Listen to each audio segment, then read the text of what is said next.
has arisen. My niggas still in prison, no. Till they free, none's forgiven. It's only one mission, it's only one magician. All stars in Houston this year, I'm still fishing. The Plugs playground where them hoes play around. Galleria, Mr. Trick Bag when I'm in town. That's the energy I'm missing. 1,000 drug dealers with the cruelest intentions. Vengeance is mine, says the Lord.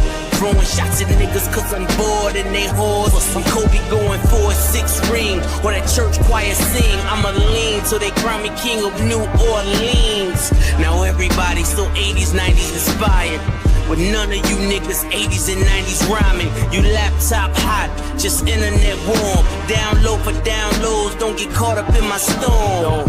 Fuck nigga, you just internet on. Now we don't gotta fake it no more, the line's drawn. I'm too much dope dealer for rap niggas, too much closer to every trap nigga. I'm just preaching facts nigga. I'm more biased to the coke dealing coupe drivers, and bad bitches steer wrong by they loose mamas. Yeah, it's the wrath of the king.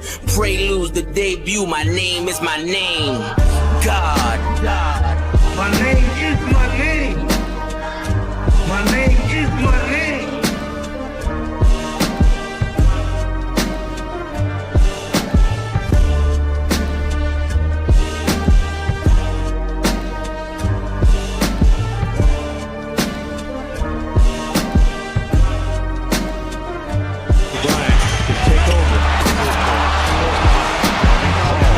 Another look from a different angle. This one right into your living room.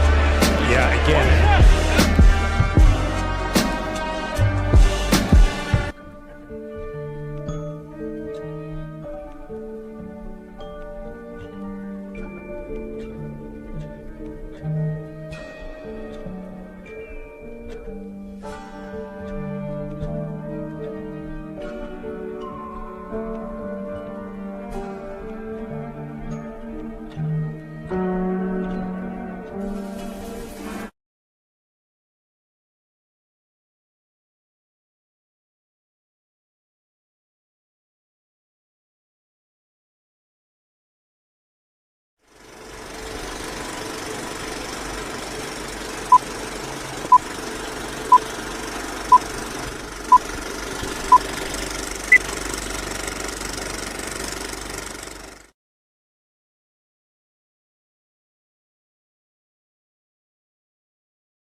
That's right.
Yeah.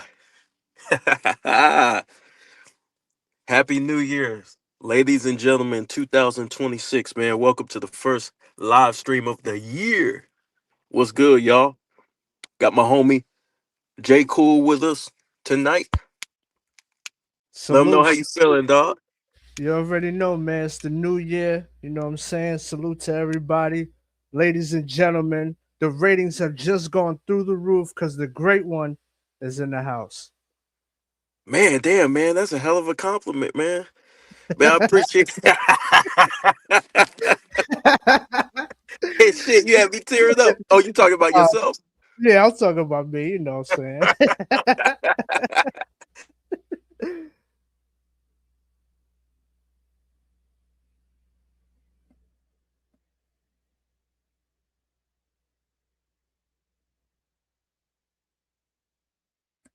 to get in the same bed as your wife? Wait, what happened? Yo, nobody. I didn't hear nothing but that last part you just said. All I heard, get in Yeah. bed with your wife. That's all. Yeah, I said hopefully, your wife let you sleep with sleep with her the other night. You know what I'm saying? Yeah, for those of y'all that are married, you know what I'm Yeah, for saying? y'all. If you're not married, squeeze a teddy bear. You know what I'm saying? But yeah, man, yeah. So we got some interesting topics for you cats tonight. You know what I mean? Just coming in, celebrating the new year, man. Been drinking, living it up. Got a cigar in my hands, man. I want to thank you guys for stopping through, man. Rap God Reloaded, man. Happy New Year, Cheyenne. You know what it is, man. Happy New Year. You know what I mean? Everybody but J. Cool. CC Motion, Happy New Year. Free J, what up, dog? Happy New Year. Path the Engineer, you already know it, man. Happy New Year's. Posh King, Happy New Year's, dog. So yeah, man. So what you want to get into first, man? Shit, well, whatever, man. Let me say Happy New Year to everybody. You know what I'm saying? Salute to each and every one of y'all that stopped through. Yeah. I mean, if it's cool with you, because I already got the video on hand, I could go Okay. ahead and play this DMX thing. Now give them a little background of why you feel like it's fit to play this DMX video. Okay, so the background is throughout all the conversations that we've had, um, it's going into about awards and about the politics and stuff behind awards. And the fact of the matter is, from talking to y'all, especially with Big Dog, because I know he's not really too big, especially with the MVP stuff, even with the other awards, but mainly the MVP stuff, because what happens is that Kobe gets left out of these all-time conversations for the most part because he doesn't have enough MVPs, right? But that doesn't take away from his greatness. But Big Dog has always made it a point to say, okay, well, the awards, being that these awards are pretty much handed out to whoever they deem fit, meaning the media, it doesn't hold as much weight as if you're watching a player and you hold his career into high esteem. So, am I going to say that the award doesn't mean anything? No, I wouldn't say that. What I will say is if there's an argument to be made for another player, then if that player has had a stellar career, it really shouldn't matter because you know what that player can do. So, when it comes to DMX, I saw a video the other day and he was pretty much talking about, him not getting an award and who they gave the award to because he didn't want to fulfill a particular action. So what I'm gonna play for you guys right now is exactly what was being said by DMX. It's only about a minute, but this was really inspired from, like I said, from Big Dog because he's always been throwing out the MVP award when it comes to, when it comes to ranking players, and it's like it's like that's the end all be all. Like, oh, Larry Bird has 3, so if you don't have 3 MVPs, you're not in the same conversation with Larry Bird. When that's not true, because you have had other players who have had other great careers. Hakeem Olajuwon doesn't have 3 MVPs, but some people, including myself, might tell you that Hakeem Olajuwon has had a better career than Larry Bird simply because he's just a better player. So I just wanted to play a little that clip right now, which I'm gonna get into. Hold on. Gonna get an award. So they tell me I'm gonna get an award. I said, but we want you to perform with Jay-Z. I'm like, you know what? I don't mind performing with Jay-Z. Wait, my bad. And plus, there's a few funny edits, so you'll have to excuse the video, but he's pretty much talking about being on stage with Jay-Z, so I'm gonna let it continue. But they wanted me to come out, like, we both walk out together. He does 8 bars or 16 bars of one of his songs. So what the fuck am I supposed to be doing while he's doing his song? Oh, you just like on stage with him. I'm like, no, ain't nobody's fucking hype, man. I'm not walking out on stage with him while he does his one song, then we do our song together, and then I do my song. Nah, that's not happening.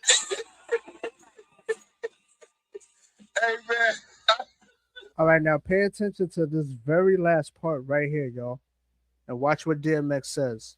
because he refused to be on stage with Jay-Z, letting him do his rehearsal, whatever, and then him do his. Listen to this last part very carefully. If I'm already getting this award, then I've already earned this award. I shouldn't have to perform to get it because I already earned it. They gave it to Nelly.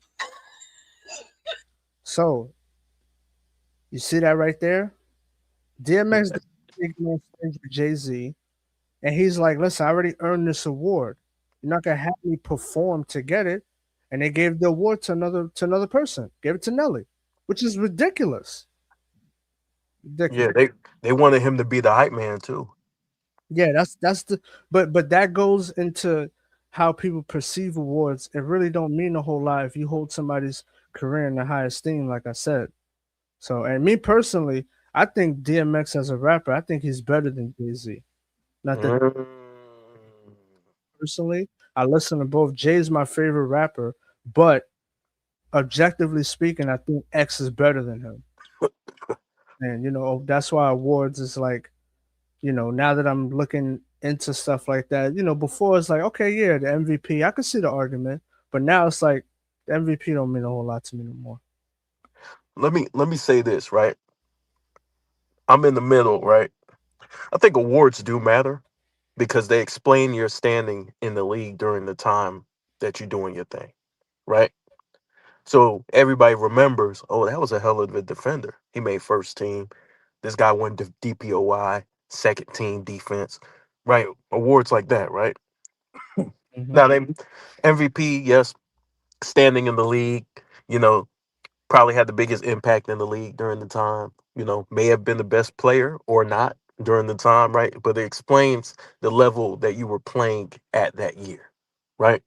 So I have no problem talking about MVPs. The problem with the whole MVP conversation is we forget to talk about basketball, right? Because you can have a player who was deserving of the award that just didn't get it.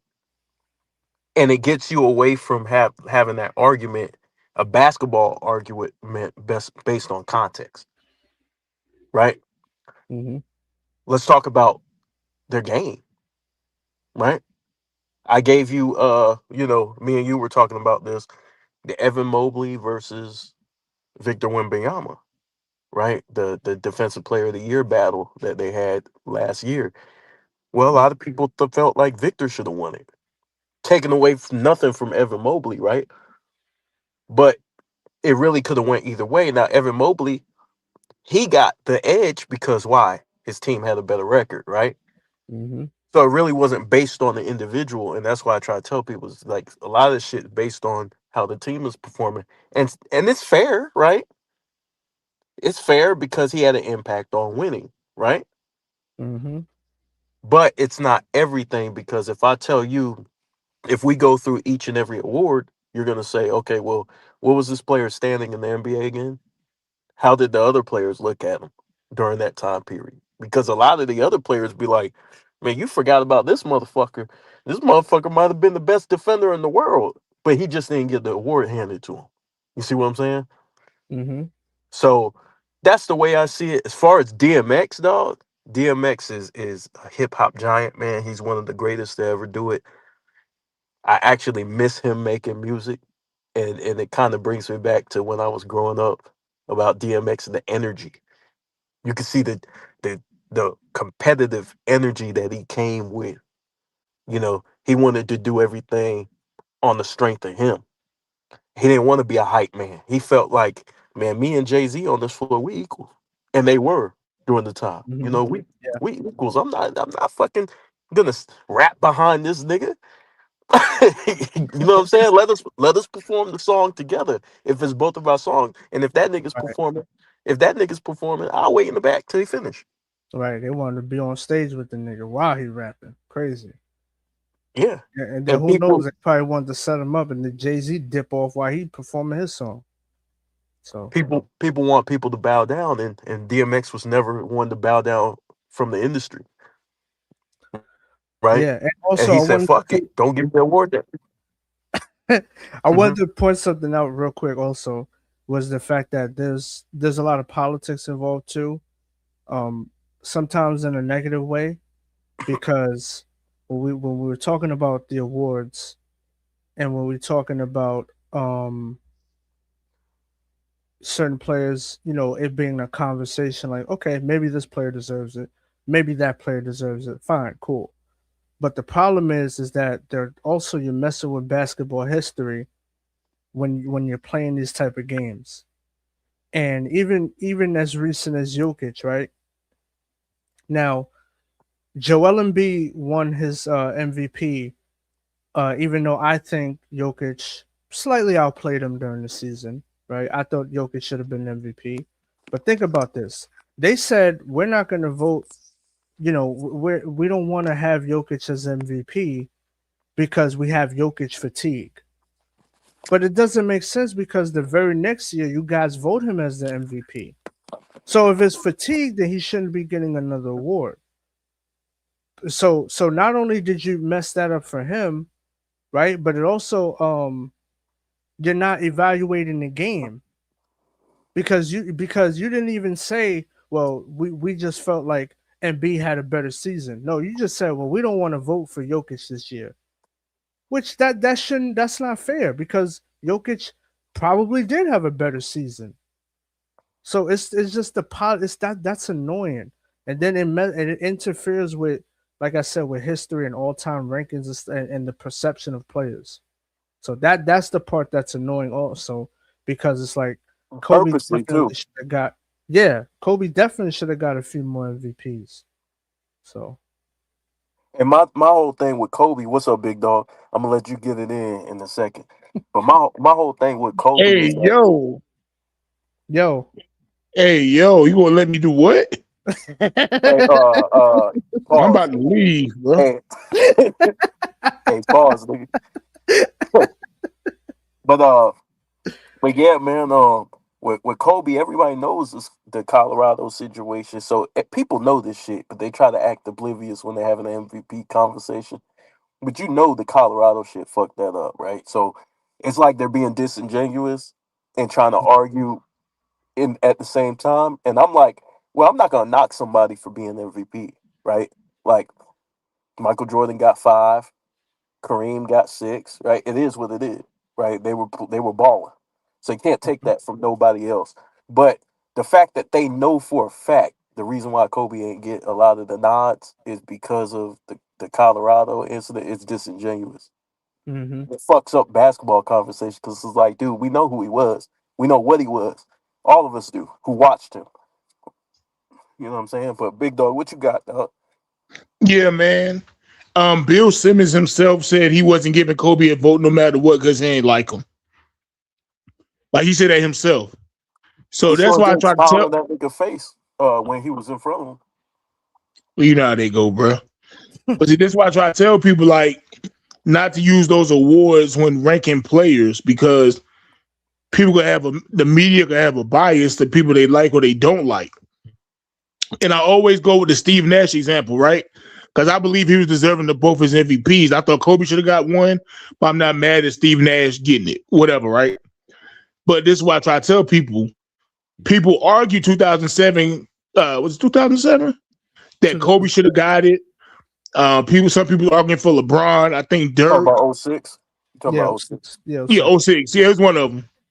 People argue for other players, but that's my point. Is like, so this person won the MVP, but you had other people believing other people should have got the MVP.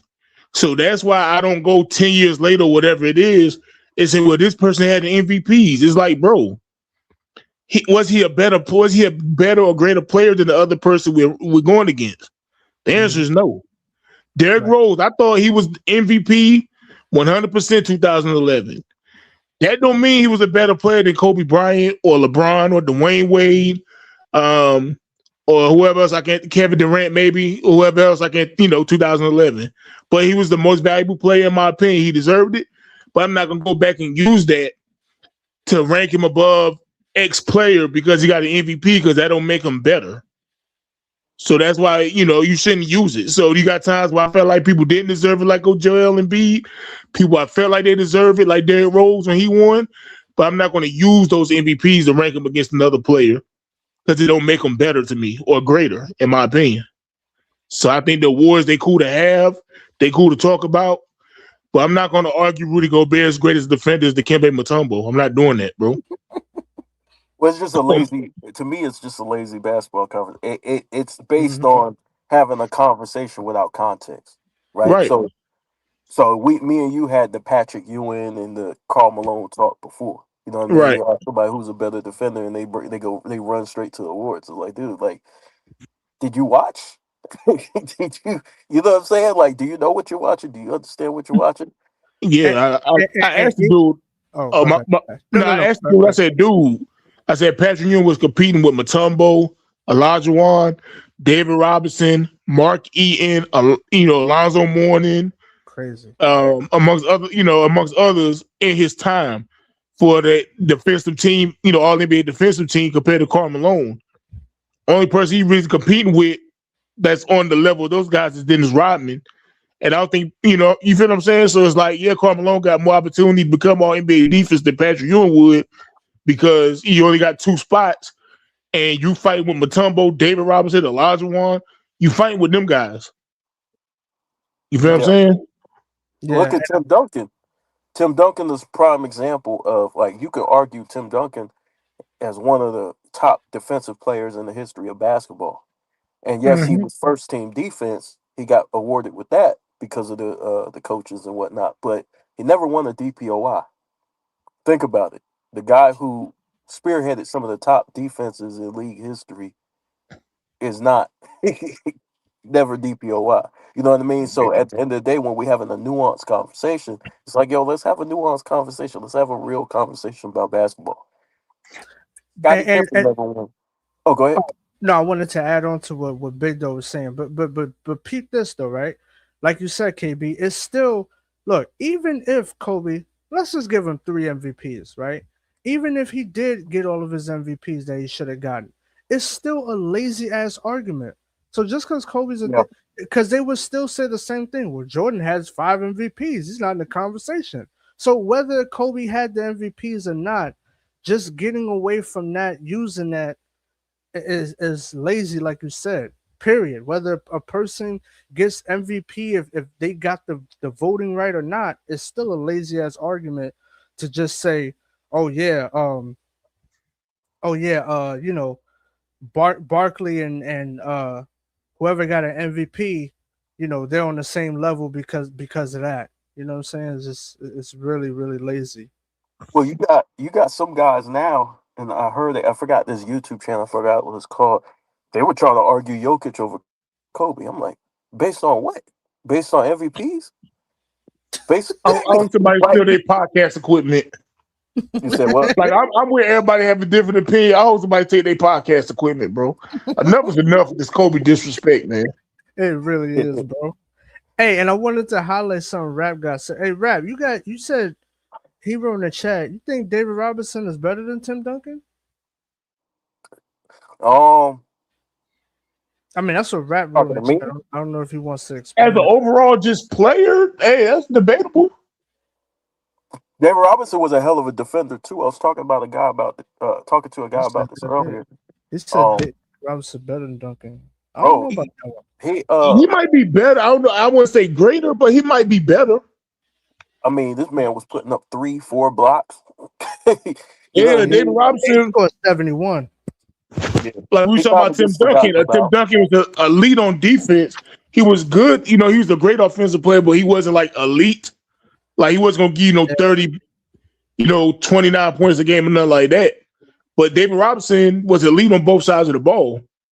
So I think David Robinson was a better talent, but Tim Duncan is a greater player. Yeah, overall, Duncan had an impact on winning, like you just can't deny. And so I was gonna say that, you got to look at that, and you got to look at like just his overall presence for the Spurs as a leader. You know what I mean? I think Robinson was a good leader, but I think Duncan was a better leader. The intangibles was there as far as just being a model of consistency as well. I think you got to go with Duncan overall, but David Robinson, man, He could do a lot on it. He's a menace, bro. Yeah, he was a better talent, talent. He was a better talent than Tim Duncan. I But agree. like you say, the greater career, you got to give it to Tim Duncan. Yeah, I think that's a good way to put it. Yeah, I ain't mad with it. I was just saying he said that. Because David Robinson was all world on defense and offense. Like he was elite on both sides of the ball. Yeah, he was. Remember, they were the Twin Towers, not the Twin Tower. Right. Remember Like that. David Robinson was always up top in scoring, rebounding, shot blocking. Like he was always up. If he wasn't at the top, he was always near the top for scoring, rebounding, and shot blocking. Yeah, He had speed, he had power, mid range. Yeah. he also said he got a lot. He said Alonzo Mourning is better than Jokic. I disagree with that. Okay. Calm down. Calm down. Rap God said that. Rap Calm God. down. Calm Stay down. off the weed. Calm down. I don't know what it is about Jokic, why people just don't like Jokic, but we're not doing that, bro. Calm down. I like Alonzo Mourning, but calm down. He ain't better than Jokic. But Relax. I'll tell you like this, right? Oh shit, he about to play devil's advocate. For real, because you have Go ahead, different go ahead. generations, you have different eras, right? Yeah. And like Jokic will cause problems for a lot of centers offensively. Oh, He here we just go. will because of how he plays the game. He can shoot, and not only can he shoot, when he decides to shoot, he's a deadly shooter. I'm Mhm. talking about when's he shooting from three this year, dog? He got to be shooting that like, bro. He got to be shooting a very high percentage from three. I don't know it off the top of my head, but dog. Hold on. I could look. Hold on. Here we go. We about to play this BS with Jokic. No, I don't know why people like doing this, but if he played in 1998, like bro, bro, I'm not leave doing that. Jokic alone, I'm not bro. doing that. God, No, I'm not doing that. damn. I'm just giving him his props as an offensive player. I'm not doing Like that. I'm people saying, love to do that with Jokic, bro. I don't. I'm If saying, Jokic played in though, 1994, So bro, he can't help with his mom and dad. He can't help when his mama gave his dad some coochie and he was born, bro. oh, you talking He can't about rap help that. God? You talking about rap so God? he's shooting 435. So he's shooting Oh, 45. Hollywood Herm says, what centers are in today's game? Yeah, I mean, but I think we could say that about Shaq as well. You know what I mean? Like a lot Yeah, of they don't say that about Shaq. But Mhm. but this is the thing, right? It's always a generational thing. Like the way the rules is played, he's dominating. You know what I mean? During his time, but he would have a difficult time, of course, with Shaq. Like it's Shaq, nigga. Like, but I'm saying like as far as offensively, he would give Shaq some problems. To be honest with you, he would Yeah. because of his Yeah. ability to stretch the floor and his ability, like the way he reads the floor, the way he reads the court is elite, and I don't think anybody could really Yeah. take that away from him. No, Jokic right now, he's averaging 29.6 points, 12.2 rebounds, 11 assists, almost a steal and a half, almost a block, shooting 60.5% from the field, 43.5% from the three, 85 from the free throw line. Yeah, he balling. That Joker balling. And see that right there, that what you say, 43% from three? Yeah, 43.5. I know he's not shooting that many of them. How many is he shooting? About 5 a game. Yeah, about Shoot, 5. that's pretty good. Oh yeah. That's pretty good, man. And so, like I said, there's different benefits in different eras. I'm not saying Jokic is better and that shit like that, but better than Shaq. I think he do got Alonzo though. But I think Yeah, that was I my ain't no point. think on that, bro. We gotta stop, bro. Ain't nothing to think about, yo. He got a lot. no. I'm just saying in general. I'm not saying like he's not. I'm just saying like as far as the centers of the past, it's like it's a more of a perimeter game for these big men now. They shooting more long ball shots, trying to space the floor, create space because of the defenses, the evolution of. Now, when I say evolution, I'm not saying evolution like it's better. I'm just saying evolution is how the game changed, how the game evolved from that position, how these guys are starting to develop more of a shot. Like you got a lot of guys shooting. You have to because it's zone defense now. You can't have the lane clause. If everybody could shoot, that's going to cause a mismatch for the defense. So it's a different time where it was a legal defense and you can't double, so you can have somebody scoring a lot of points. But now that you got zone, if everybody can shoot, it's gonna be hard to double and all that stuff. So it's just different. Hey, I want to say something, but people gonna get mad at me. I want to play devil's advocate just to be evil. What you gonna say, man? Go ahead. Go ahead. I just want to say, we seen Jokic win the NBA championship. Jamal Murray, who's a great player, Aaron Gordon, MPJ when he was there. We seen that, right? Mm-hmm. I seen Shaq get swept more than anybody else in NBA history. I'm just saying. I seen Shaq get swept with 3 other All-Stars on his team. I'm just saying. But we want to disrespect Jokic all the time. Nobody want to talk about how Shaq couldn't, quote-unquote, dominate till Kobe became a superstar and all the great centers in the 90s got old.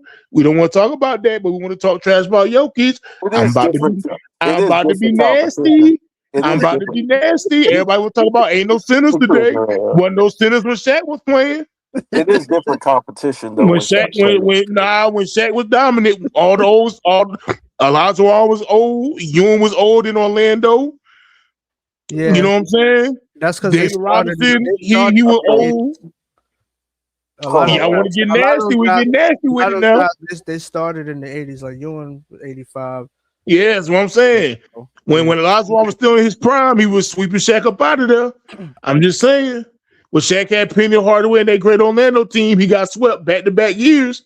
If y'all want to get nasty about Jokic, stop doing this. Yeah, but I'm not taking Jokic over Shaq though. We can be nasty. I'm saying you give Jokic a Kobe Bryant. What can we say? Y'all want to get? I'm just saying, if we want to get nasty, we can get nasty now. Shaq will at least play. Hey, Herm want to get at you, dog. I'm gonna let Herm up.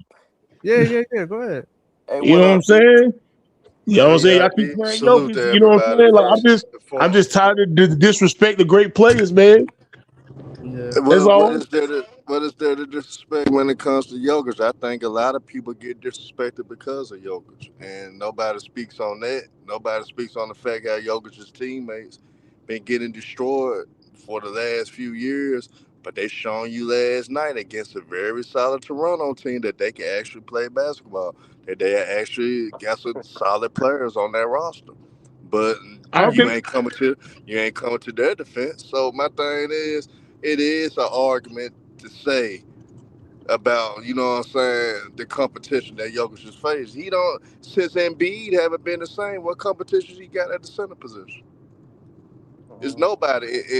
And when Embiid was healthy, he bested Nikola Jokic by 85% of the time. Embiid was cooking them on both when it came down to it. So, I mean, it's a gripe. I'm not saying Jokic's not great, but I think he's overrated. I think people overhype his ass. I think people put too much emphasis. They emphasize on a lot of things that the rules help a lot of guys do certain things. The way the game is played help niggas like that be sufficient in the NBA. And when it comes to Shaquille O'Neal, he did face a lot of competition. Even when you take away the old niggas you want to take away from the 90s, niggas keep forgetting he came in the league in 92. So he faced all them niggas that you were saying old in their primes when they was at their best. And yes, you bring it up to sweeps. I mean, what's wrong with getting swept by Hakeem Olajuwon? You a third year player in the NBA as a center. You average a 28 and 12 against the dream of Hakeem Olajuwon. You got cooked by Hakeem, so you a third year player. It happens. Most of the sweeps you talk about happen as a young player. Yeah, you want to criticize them about Utah. You can, but Utah was the team in the late 90s that was going to the finals every year. Hell, they beat a super team in Houston. You ain't cooking Hakeem Olajuwon, Charles Barkley, and Clyde when they lost to Utah. So, I mean, got to keep it across the board, my brother. Got to keep it across the board, man. At the end of the day, people want to cook Jokic. They can cook his ass. They can tell the truth about what these scap attack guys are doing, trying to uplift him and put him on a pedestal that he shouldn't be put on right now. Let his career play out. He ain't done enough to be put on certain pedestals. He haven't. That's just the bottom line. And I don't know why people forget the lost art of basketball, man. It's offense and defense. And the nigga don't play defense. He don't. All right. So one, I do agree. I do see a lot of people that do overrate Jokic, trying to say he Kareem and all that. I'm not going to ignore that. I do see that. You do have people that do overrate him. But I am somebody who did get on Jokic last year, but I think he had like 3 terrible games against the Thunder in the playoffs, and his teammates was balling. I made a video talking about that. So I'm not one of the people that sweep, his bad games under the rug. But what I was saying about Shaq, yes, he played Olajuwon and all these guys, but he didn't start winning until those guys got old. So all this Shaq was the most dominant player is, yeah, on the court, physically playing, yes. But as far as like dominating the league, that's a no. That's a no. And realistically, I got Shaq over Jokic myself. But I was just like, I'm saying people talk about Dwight Howard better than Jokic and Alonzo, but like, get the hell out of here. I mean, it's like, come on, bro. Howard, it's extra argument for Dwight Howard. Come on, bro. I disagree. I don't think it's an argument for that one. Not Dwight Howard. Not Dwight Howard. Y'all don't realize how good Dwight Howard was. He's not on Jokic's level. I disagree. And he ain't playing. He playing the era with his centers was trash. What makes him not on Jokic's level? He was averaging points, won rebound titles, won block titles. The motherfucker he won multiple defensive player of the years. He led the team to the finals. He didn't have the necessary. His starter point guard was hurt when he went to the finals, by the way, too. Another all-star guard, Jameer Nelson, by the way, too. And he lost to Kobe Bryant. But then, as an old Dwight Howard, not in his prime, he did very well against Nikola Jokic, by the way. He neutralized Nikola Jokic pretty damn well. But you just cooked as an old player. But you just cooked Jokic instead of the competition at center is weak. When in the 2000s and Dwight Howard prime, the center position was weak.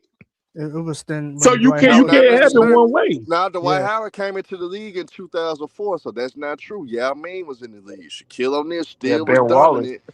Ben Wallace was a great defender in the league. Jermaine O'Neal. Then Jermaine O'Neal, Rasheed Wallace, you had all those guys there. Yeah, but I can say you got Alperen Sengun from the Rockets. If you want to talk about some damn Rasheed Wallace was a power forward, by the way.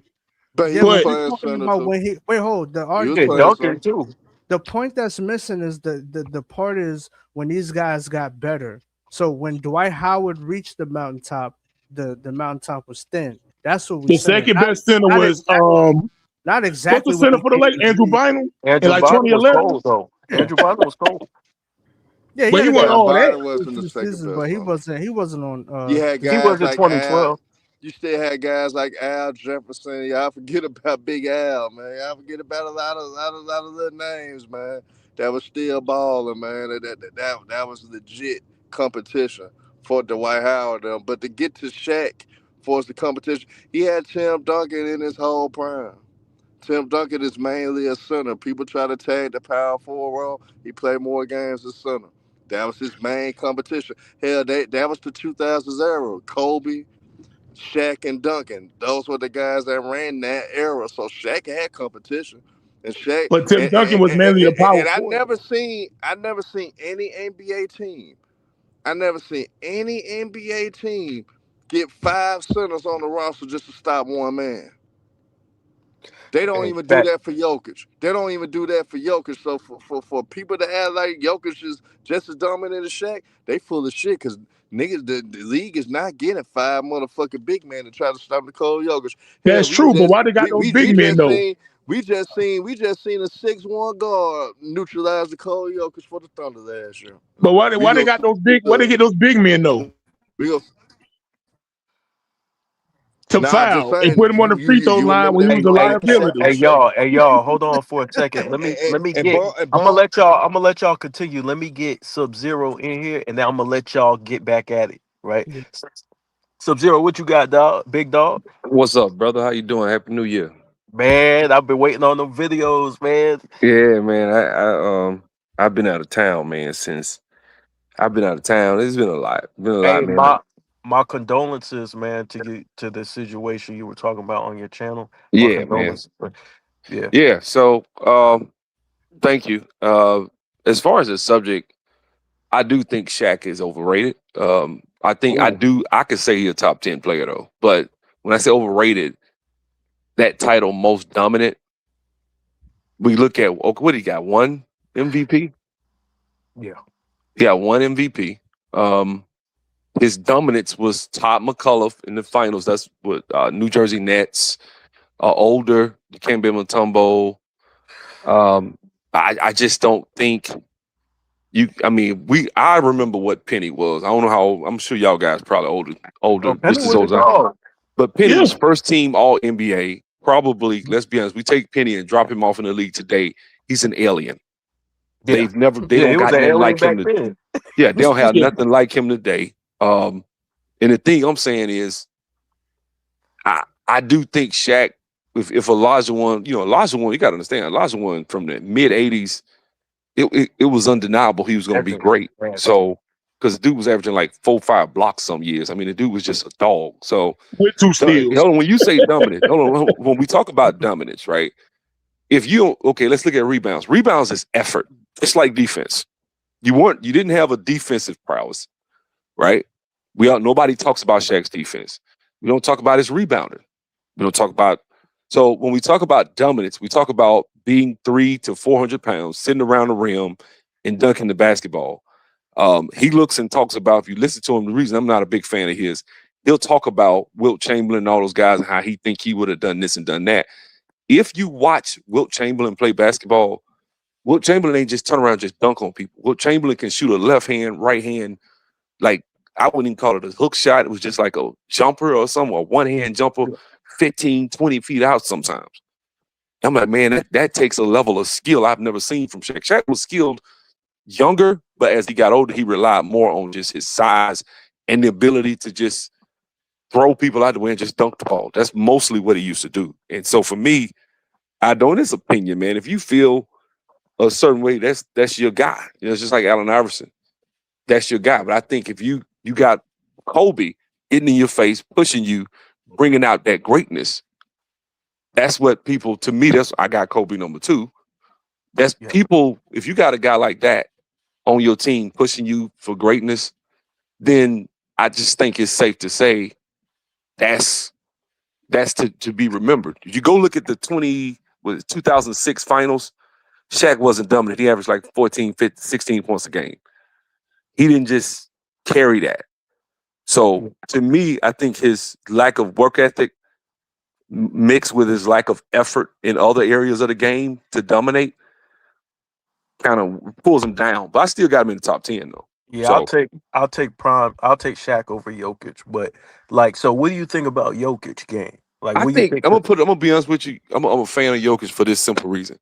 Jokic is a guy who nobody saw coming. 2nd round draft pick. I think he averaged like 9 points, 10 points his first year. He was a project player, and he just worked in his skill in a skill era where most guys in the league right now aren't doing what he's doing. I mean, his skill level is so high. Somebody said a guard locked him up. The reason that guard was able to do that because he has so much of guard skills. He can get on the wing and he's competitive 9 times out of 10. He might have a guy that's quick, strong, stocky guard that can stick with him. But for the most part, Jokic is to me, his skill level is unmatched right now, if you ask me. And I think he's way better than, to me, I don't even want to go against the past guy. I think he's way better than SGA. I think SGA to me, if you switch these guys out, SGA is not even, I mean, he may be an all-star if they give him the green light, but I don't have a lot of respect for people drawing fouls. I don't think, to me, that just doesn't show any level skill, right? They're not going to let you get away with that in the 80s. You're going to have to just get buckets. If you can't show me that, you got guys that tell me this guy got a better package than Michael Jordan. I'm like, he ain't got Michael Jordan's layup package, let alone the rest of his game. He can't. Who said SGA got a better package? Paul, they saying Jordan? That shit now, bro. They saying that shit. That's what I'm saying. People are such prisoners of the moment right now to where people so many prisons of the moment, they'll just say, I'm like, SGA got a better package than Michael Jordan. Like, y'all just tired of watching those highlights. Any normal game that we can't just pull up on the internet. Mike could go through the lane with some crazy layup with his left hand or his right hand. He's holding the ball up, showing it to him. Like that layup against the Lakers in his right hand when he jumps, I think it was Cooper. He put the ball back like he gonna dunk it, swung it around the back of Cooper's head and just laid it in. Man, that dude ain't doing that. Ain't nobody doing that. Stunting. Mike was stunting out there. That's what I'm saying. He has a Kyrie Irving type layup package mixed with all the others. Plus, he was palming the ball. Plus, that's what I'm saying. And so these guys today, and I'm not trying to be the old, bitter, angry old guy. I'm sorry. I watch SGA and I'm not impressed. I'm not impressed with today's talent. So when I see a guy like Jokic, his dominance is just from skill. And let's be honest, Americans are falling behind because none of these guys we talking about are American, truth be told. And outside of Kyrie, I just mentioned, but none of these guys today are American. It's because we lack and Kobe called it. Kobe said years ago, he's like, man, we have these summer camps in Europe and these coaches study the textbook like a Bible and they teach it. And those kids playing, pro at 12, 13, they already playing pro ball. See, man, when they get over here, it's physical. They averaging 16, 17 points. They come on here and go off. And we wonder why. It's, and you start seeing it because we don't teach. We used to be better. We were better equipped for Europe back in the day than we are tonight. They always say, well, Europe was so far behind. No, we taught the game the way they teach the game in Europe now. We taught it like that in the 80s and 90s. And you saw when we went overseas, we were just better. But everybody like, well, they done caught up. No, what it is, because we got the AAU system, because you got all these coaches where they've got 30 kids up there and they got them doing all these fancy dribble moves to try to it hurts the game. These kids come up in the AAU system, and whereas in my day, it was high school. You're going to play the system. The coach got you playing. You might average 12 points in high school. You ain't averaging 30 points. Everybody give you the ball and get out the way and let you just dribble all day. Like, it's nothing now to watch highlights with kids doing all this dribble. Stop. You beat the man, bag up. Yeah. Dribble. Beat him, bag up, keep three. And they think that's good basketball. That got us on the bench. I knew dudes that could do that real well on the bench. Got cut that could play like that. But today they would probably they'll have a mixtape. They'll be on some AAU circuit getting looked at. So I do think Sub-Zero. Now I'm gonna let Herm and Big Dog fight again. I do think that there is an evolution, and I'm not saying evolution again. I'm not saying evolution like it's better, but I'm just saying like the way the game is. It's more long distance threes. It's all there's a lot of with Jokic. If you watch Jokic, like they're stacking on him. You know what I mean? Guys standing in the middle of the lane and things like that. So I do think like it's a different look as opposed to the lane, as opposed to back in the day with like you brought up Shaq and what he had to deal with. They brought in the zones to stop Shaq, right? And Shaq after around 2003 or whatever, he started struggling like when they put a little bit of zone on him. And so with this, they have more space to operate. They got more, you know what I mean? More shooters. Well, have you seen Wilt Chamberlain play? Like, just watch old footage of him playing. It wasn't just dunk. It was he'll play games where he just finesse shot with one hand jump. He'll shoot a one hand jumper by the free throw line.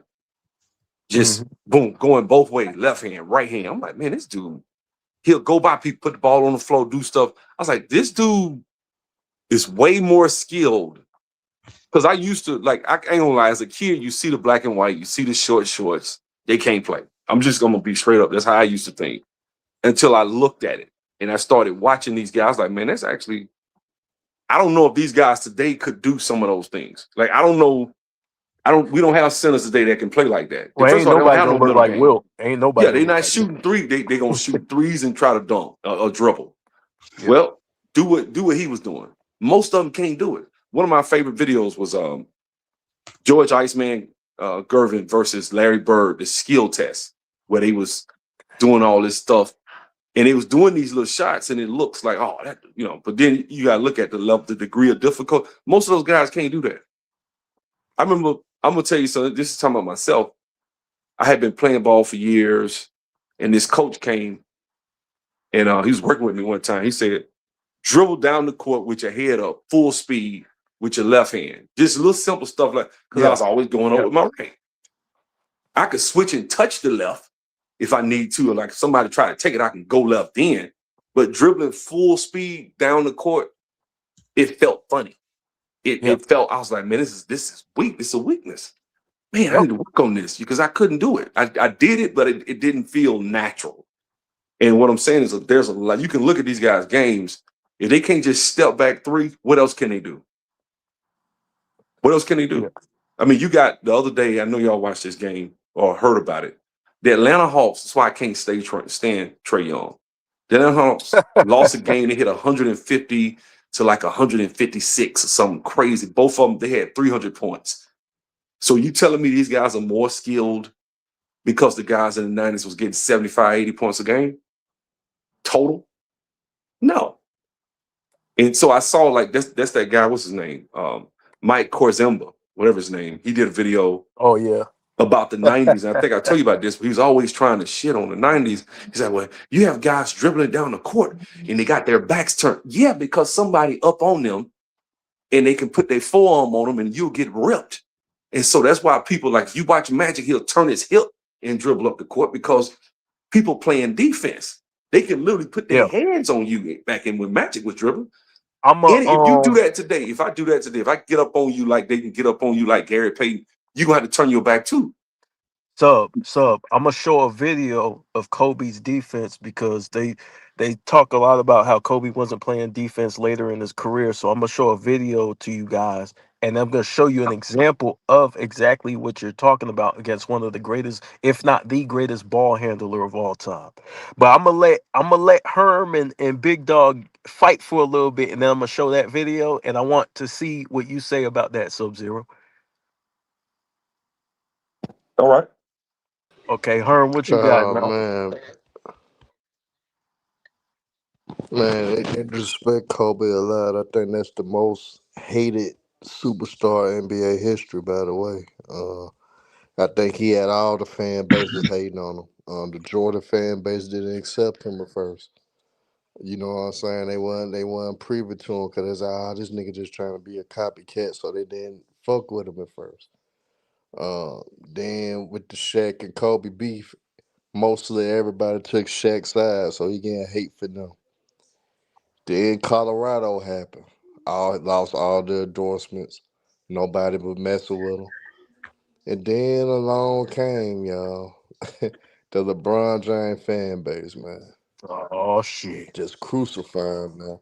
And then when Kobe died, now niggas just brave all of a sudden want to try to evaluate Kobe's whole career. Like, I don't know what's wrong with these guys. You got bums like Trevor Parsons running his mouth, and all he did was steal money his whole career. After he got that big contract, he ain't do shit anymore in the NBA. But you got the nerve to talk about Kobe. But I think he's the most hated player in NBA history. Nobody received as much hate as Kobe Bryant. Nobody. I agree with that. I don't give a damn who you could point at. In my opinion, unjustifiably so, man. Unjustifiably so. But I'm gonna play this because a lot of people been talking about Kobe's defense in his later years, and so I got to play this against one of the most elite ball handlers of all time. And so here's what I gotta say before I play the video. Defense is more than just stealing the ball and shot blocking. Defense is about positioning yourself and taking away the advantages of the offensive player and making them work hard for their shots. So without further ado, I'm going to play a few things from Kobe in the game he played and guarded Kyrie Irving. Let's get it. Coach D'Antoni was also talking about on the offensive end, they should play more pick and roll. I mean, not just a little bit one game and more the next. It should be a staple of this offense. Let's see with Dwight back in there. Steve Nash, and he run it quite a bit tonight. Start the game off with Kobe guarding Kyrie Irving. Yeah, he's going to guard him first. He's going to get help. Well, did a great job of using Dwight. Dwight does a great job of getting back. Volleyballing around, but he got up and over Thompson. Tried to keep the ball alive, and he did. So much so that he gets 2 points. 26 rebounds, a career high last time we saw him play before he had to sit with the injury. So he gathers an offensive rebound there. Zeller's the guy that you can't let set and shoot, as Dwight does a good of his offensive arsenal. I mean, so steady the last 3 games. That one, a standstill three-pointer. Still waiting for Kyrie Irving to make an impact in this game. Out of Alabama, Lonzo G. Outside, and he's got 4 assists already. And more importantly, Lakers off to a real nice start. Let's see if they can keep it up as Kyrie Irving talking to Zeller as if play. Don't be falling down on the ground. After the free throw by Miles, Irving into the front court. Right side. Miles rises up. Oh, look out, Alonzo G. Then you get that good elevation and hammer it. The 11-point lead is now down to 5, and the Cavs have the ball. Zeller from mid-range. Now yeah, and he gets credit for it. Clark was there just in case Dwight couldn't finish. Irving, right side. Zeller's going to have to make an athletic play, and he does to Thompson, who blows the only Laker starter who hasn't scored his world peace, and he is still out on the floor. Dion Waiters, pretty good shooter. Never started a game at Syracuse. How about that? And then was drafted high in the lottery. He was the 6th man for the Orange. Walton tried to find Zeller. They manage and you settle for 3s. Looks good when you make them. Yeah, 9-0 Laker run. It was a bit of a funky fast break. Walton, you know about that basketball IQ and making most of the decisions, the right ones on the floor. Irving, all about dribble penetration, and again help the Lakers when Kobe's a passer early, Stu. Yeah, I mean, but he normally kind of feels his way and figures out what he has to do to get people going. And tonight, obviously, wanting to get Dwight off the mark. Meta is back in the locker room. Over 500 career games of 10-plus assists. Steve Nash, what a giver. Here is Kyrie Irving tried to gun that. Boy, that was too hot to handle. Who's going to be able to? 5th assist. I'll tell you something. If the Lakers move the basketball like this, despite their injury situation, they're going to be okay. Walton thought about his number 33, Alonzo G, 6'6", 219. One thing Alonzo G can do is get off the floor. Brought him back as a free agent this past year. Foiled that 3-on-2. Irving. Look at that dribbling exhibition. Kobe trying to stay right with him and did a pretty good job. Ball is going down for Bryant tonight. He's made all 3 attempts, and Kobe has 15 points and 5 assists. And the inevitable task of trying to stay in front of Kyrie Irving. Kobe on the season, 36% from beyond the arc, and that time a pick free Kyrie Irving, and he nails it. Big 4 Cavs run. G's got 8 points. Irving has 3 assists. To go with his 11 points. Bounce it to Zeller. Good fake on Dwight Howard. He'll go all the way. Seen this story before. Sean Livingston. 22 minutes in the last game, 21 in the previous. Long and lanky. Zeller. He's wearing a face mask himself last time we saw him after getting hit across the nose. Yeah. Goes by Kobe. Goes by Meta. Goes over D12. Zeller tried to keep percentage shot, but he's been nothing short of what we expected. The Lakers, 5 turnovers in succession. The last one was a 3-second violation, as clean as that first quarter was, and it was particularly clean. 37-20. This one has been sloppy for the Lakers. G operating at the free throw line. Zeller in deep. Oh, and he missed a little. Lakers will get it again, so a little 2 for 1 plus the layup. They got 2 shots in a row. Stu is amazed. Irving whips it. Livingston kept it alive. G. They get the ball to Kyrie Irving. Well, right now it's C.J. Miles. They got problems. 5 on the shot clock. Well, the Lakers bail him out with Bryant on the outside, but that's the Lakers' 3rd team foul. Ball out of bounds. They had a foul to give. That's only Kobe's 2nd foul. He was in denial with Kyrie Irving trying to prevent him from getting the ball, and they ruled that he was holding him. Well, what that means is the Lakers won't get it back, because now the shot clock would have reverted back. Knocked out of bounds. Selfish, probably could have taken it to the hole, but Dwight was there for the ease he put in. Kobe picks up yet another dime. He's had 6 assists to match Steve Nash. hustling as Kyrie Irving. If they're going to come back, it's going to be on the shoulders of that kid. For the third time tonight, the Lakers have made 5 consecutive field goals, thus the biggest lead of the game. Thompson can't get the bounce. Dwight controlling things. Irving, a little isolation on Kobe, going to go up and around. Oh, and the dunk. He wants to. He'll have a job at coaching, perhaps, when he's all done. Here's Irving. More down by the basket. What Mike D'Antoni do, and both bigs are back around trying to coexist. Irving, you wanted him to shoot. And when you're struggling to win games, you just can't go through periods of turning the ball over. You know, and turnovers have been down. Typically, there wasn't a slip of the hand or a shot. Dion Waiters, it's off of turnovers. Up 16, shooting 60% from the field. The 11th seed Lakers, 5 back of both Portland and Houston, who has lost 3 games in a row. Waiters, that percent from a three-point range. That's 10% worse than they were hitting up through December 22nd. They literally just couldn't get anything to fall. But of course, tonight, 7 for 14. Kobe's been the main guy, 3 of 4. And Meta's another guy that was struggling recently, only at 1 of 9 against the Thunder. He made his last one after missing 3, and he's trying to get starting to look like last year. Remember when they couldn't buy a basket from beyond the arc? Irving draws a double. Lakers get the as they shuffle around. Irving has to readjust the mask. He's got Kobe in front of him. Now he finds himself on the ground as he's tripped. Okay, as you guys can see, that was an older Kobe Bryant.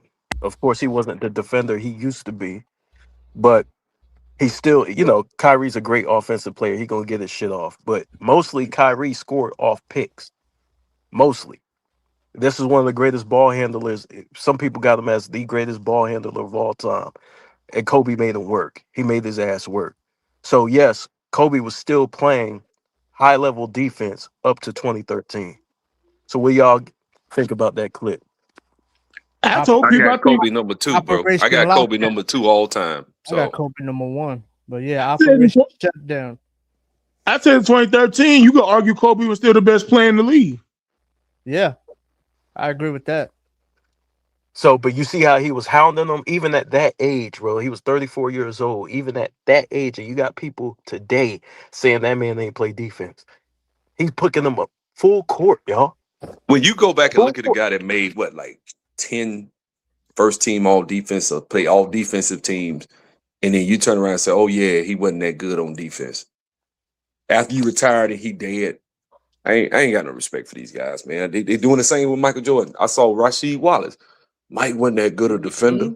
Like, what? I remember that, yeah. Him and Rodman won 62 games, was like top 2, top 3 defensive rating without Scottie Pippen. And you tell me the man wasn't no defender. Ridiculous. Come on, man. Oh yeah, he's overrated, man. They gave Mike that. Yeah, I saw that interview. See, that's why I tell cats when it comes to when people, the Jordan haters use the Scottie Pippen shit on, all you gotta do is bring up 98, man. They played all those games without Scottie. Still was the number 1 seed. Still was they said Kendrick Perkins. They said Kendrick Perkins shut down, I think, Stephen A. Smith. And I see, I'm meticulous. I'll go look through the whole year, right? They said it was a game in the 80s when Michael Jordan had 6 steals. He said, but the team ain't have but 5 turnovers. So guess what I did? I went through the 1988 Defensive Player of the Year and looked at all the games we had over 6 steals. He had games we had 10 steals, right? I looked at those games and I was like, where did the team have 5 turnovers and they just lied? It didn't happen.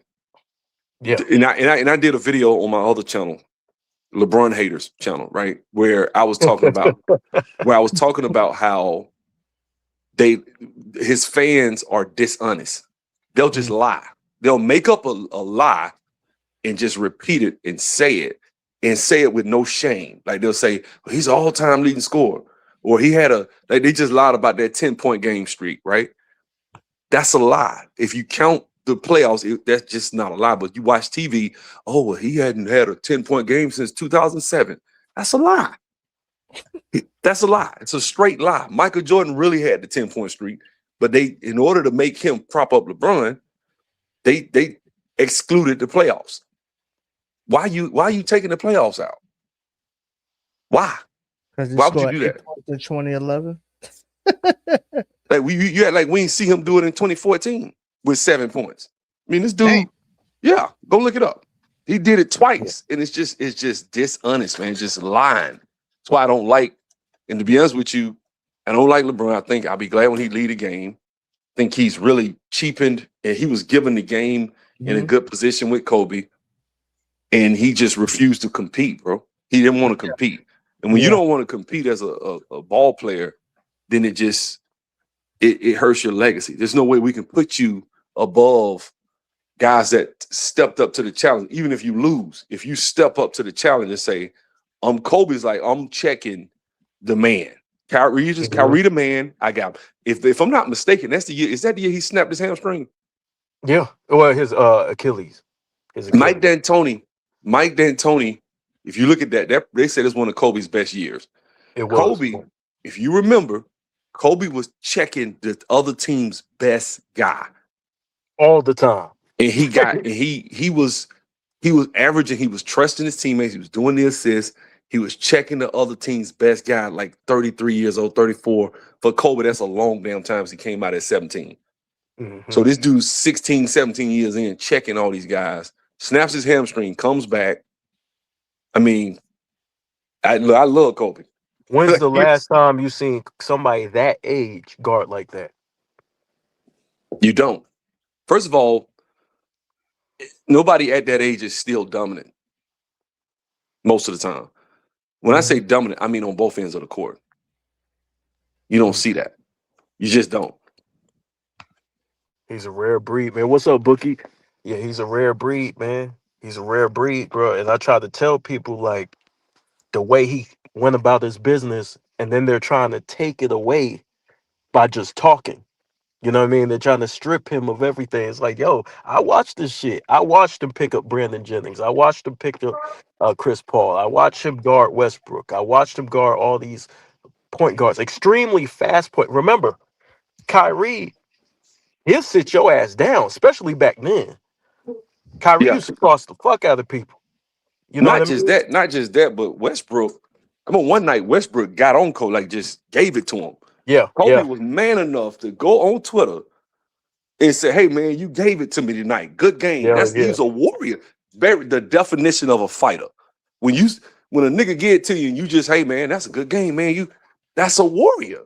Mm-hmm. That's a warrior right there. Most niggas ain't got the audacity to say my legacy is solidified. I'm gonna go and get this nigga props on the internet and say he gave it to me. He ain't have to do that. He could just put a cast on his arm at the post game press conference and say he was hurt. I hit a whiteboard. Yeah, but he, you know what though? This is the thing with LeBron that get me. It's like every week it's a new. Like since I did my video 100 Reasons Why LeBron's not a top 10 player, right? Hey, he wrote it down too. He wrote that shit down too. He crazy. Hold on. Literally 110 reasons. The first 50 were on the court. The other 50 were off the court. So you take a guy like, let's say a guy everybody thinks he's ranked over, like Larry Bird, right? Yeah, right. Larry Bird's pros and cons. Then you take LeBron's. LeBron's list is so. Look at what he's doing now. Look at the game. Look at what he did. You got to draft his sorry ass son. You got all these different things that gonna come into play. He's gonna get the GM fired. They talking about they putting pressure on the GM. Like, damn, he the only guy I seen. Well, we really know the GM's name when he up there because the GM name is always in the media. He ain't doing this. He ain't doing that. Then the coach. I'm like, damn, your coach wins, take you to the Western Conference Finals, wins the play-in tournament the first year, and gets fired. Right?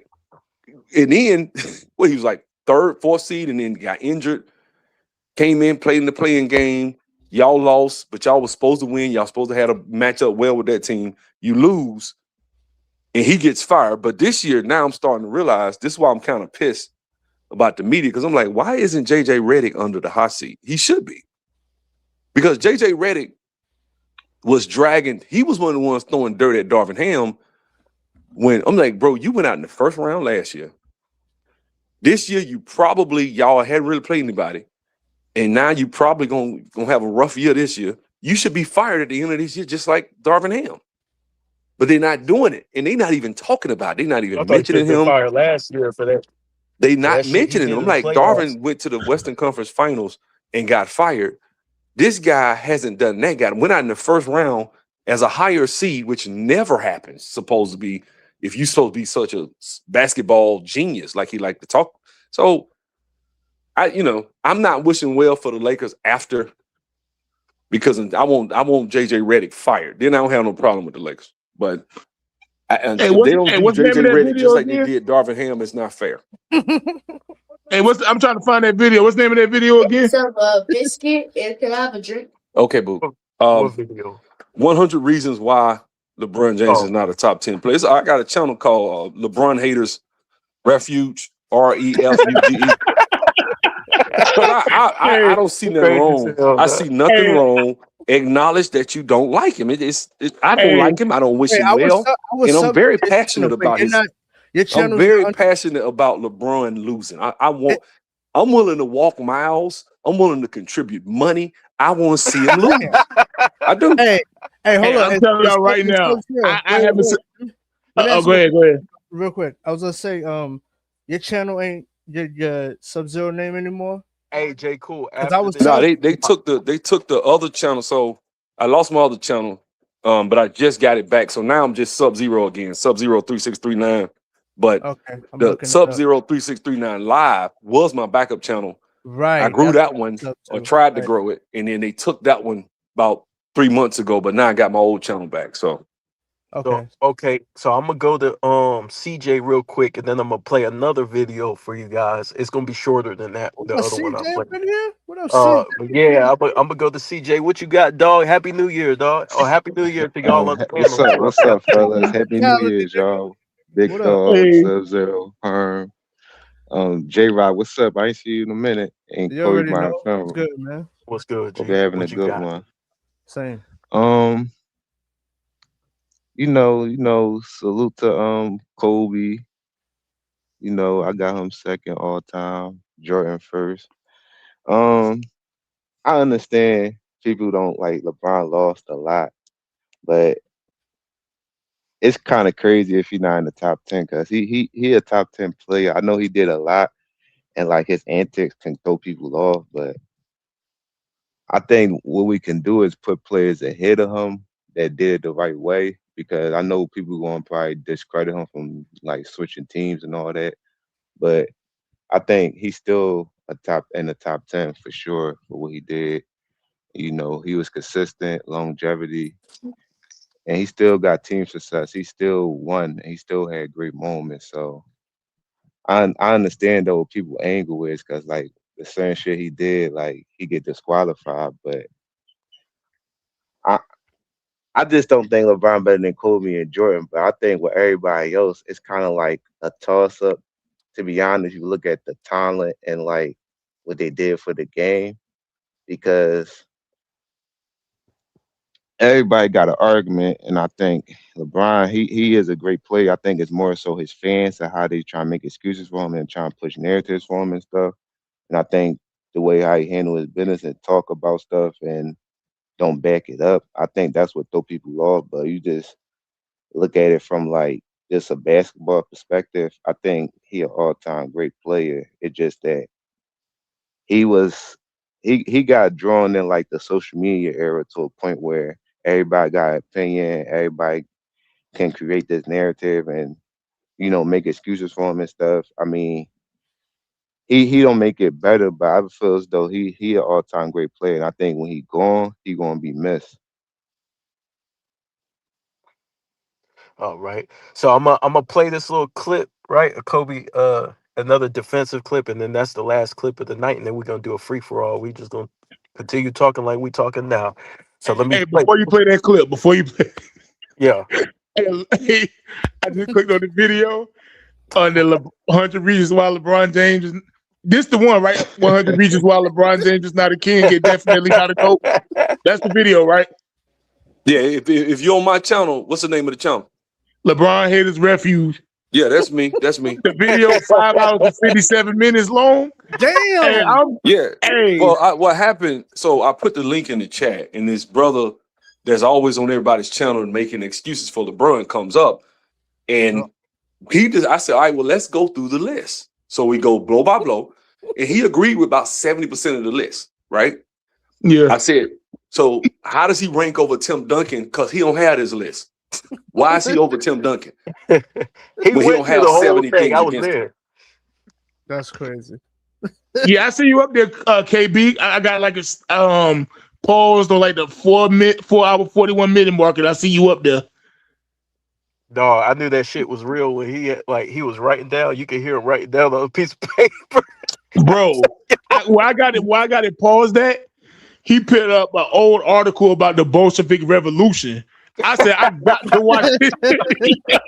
I got to see how the Bolshevik Revolution and LeBron, I got to see how you piece that together. I got to watch this, yo. I might have to do a reaction video too, bro, if you let me do it. I'm going to have to do a reaction video. Yo, he had me dying too because he ran it all down. I was patient too. I was just sitting there laughing. Well, I'm a conservative too, so I might be a little melodramatic sometime with my stuff. But I'm conservative too, though. I'm the cool points are the points when it comes to LeBron. Look, I can see people putting him in the top 10 because of the statistics and stuff. But I'm just saying, if I had to build a team, there are at least 10 guys I would pick before him. If I got to worry about getting fired, if I got to worry about my coach getting fired, if I got to worry about, well, you got to draft his son, I got to worry about, well, he's going to try to hold my team hostage. He's not going to commit to the future. I got to worry about him trying to bring in players that don't fit. And then when it goes up in smoke, it's the GM's fault. It's everybody's fault. I got to worry about him walking on defense. I got to worry about him taking the weakest defensive assignment. All these are different things I've seen him do that I never saw from him. You don't see that from top 10 guys. That's all I'm saying. I'm not saying he wasn't, even the whole thing about the longevity. You have to take into account that since he went back to Cleveland, he started walking on defense. You have to take that into, you have to look at it through that spectrum and say, well, yeah, he did walk on defense for the last 15 years. He's been walking on defense. That has to count against him, not for him. He can't also be playing at a high level when you taking 50% of the game and walking and not even crossing half court consistently for the last 6-7 years. He'll do something, flop, not get the call, stand there, and nobody in the media ever says anything, and he's still a top 10. That's disrespectful to the game, bro. To me, it's disrespectful to even put him in the top 10 when he's such a bad example of a person on the court as a leader. Then he doesn't accept responsibility after the game. Just not a good person. And I would hate for my son to look up to him and be like, I want to be like LeBron. I'm failing him as a father when he said, that's the way I feel like, what did I do wrong? If he say he want to be like a guy who literally points fingers, screams, and everybody ignores him. You can't even say nothing in the media like, man, this nigga walking on defense, man. Damn, he got to take it. He got to pull his slack. You could do that. You wouldn't do that with Jordan or Kobe or Bird or Magic because those guys left it on the court. That's all. I just don't understand what was so great that he ranks ahead of guys who left it all on the court. Because I'm sorry, you take Charles Barkley, even until the year he went out, he always gave it his all. This guy doesn't do that. And he's ranked out so high because of just numbers. It's sheer garbage. Now, let's be honest. The year he broke the record, they say, what was it? It was 75% of his points came in garbage time. Damn. The year before that, it was like 91%. That's what I'm saying. 91 is crazy as hell. So this has to count. Like you can't just say, oh, he played at a high level because he averaged 26 points and walked on defense, took the weakest defensive assignment. He's checking Draymond. He ain't checking KD. He's checking the weakest guys, walking on, and that just, for me, I don't love the game no more. I played ball, played overseas professionally. I don't love the game anymore. And I think he's a big part of it. Him and this player empowerment is a big reason why. Penny Hardaway said the same thing. I don't love it Similar no to more what you're saying too. because it's And just his for paid me media. it's taken away from the actual purity of just like college sports is getting messed up. But they don't put the money in it, and that's all of it. It's a business now, and it's not. Hey, I love this program. Bo Jackson said he was a guy from the FL came to him and was like, "Look, team owner want to give you $5 million." And this back in the 80s. That's a lot of money. He said, "Hey, we'll give you $5 million. You come out this year." You know what he told him? Man, I can't leave my team. I can't let Coach Pat die down like this. I love this program. I'm staying to help my guys. You ain't finna hear that no more. That's over. That's over, and it's bad. We as fans, and this is just my personal opinion as a conservative, I think this woke, trying to get the players, black kids, these kids got to get the money. They in the hood. That idea is good and bad in the sense that, yeah, it's okay. Give them a couple of $100,000. I don't have no problem with that. But paying these kids millions of dollars and letting them jump in the portal, they should be penalized for that. There should be some sort of penalty for going to a program, you play, coach scream at you, next week you in the portal and you quit. And it's what these kids are doing. We're not teaching them, good parenting, good adult skill. I'm gonna make my boy, if he signs somewhere, you gonna stay your ass there. You ain't jumping in no portal, and you gonna fight. If that kid starting in front of you, you bust your ass. I can see if it's your senior year and you ain't really okay, fine. But you're not leaving freshman year and he got some other kid that's a junior playing in front of you, and you don't want to stay and fight because he a junior, he gonna start and you ain't. No, it's supposed to go like that. Learn from him. That's facts, man. But I'm gonna play this next clip. It's gonna be short. It's gonna be shorter, but it's gonna be then we're gonna have a free for all. Y'all could just get into it. And but this clip is from when the Orlando finals in 2009, and it's gonna show you the defensive effort because I think people forget how we won those championships. It was the defensive effort to get down and dirty that helped us win those championships. It wasn't really Kobe went off scoring wise. We already know what he is as a scorer. But I think people really forget the type of defensive effort and intensity he played with in order for us to win. So without further ado, let's get it. Nelson was open, and Turkoglu didn't see him. He wants to take Walton to the basket. Early in his career, finally had a nice season this year. He was a contributor to Orlando's 59-win season. Nice pass inside. Gortat blocked from the field. Spins, drives, layup. No good. Howard trying to keep it alive. Another offensive board. Howard stripped down. Redick. Hear the crowd almost telling him to shoot. And smart play from Lewis to draw.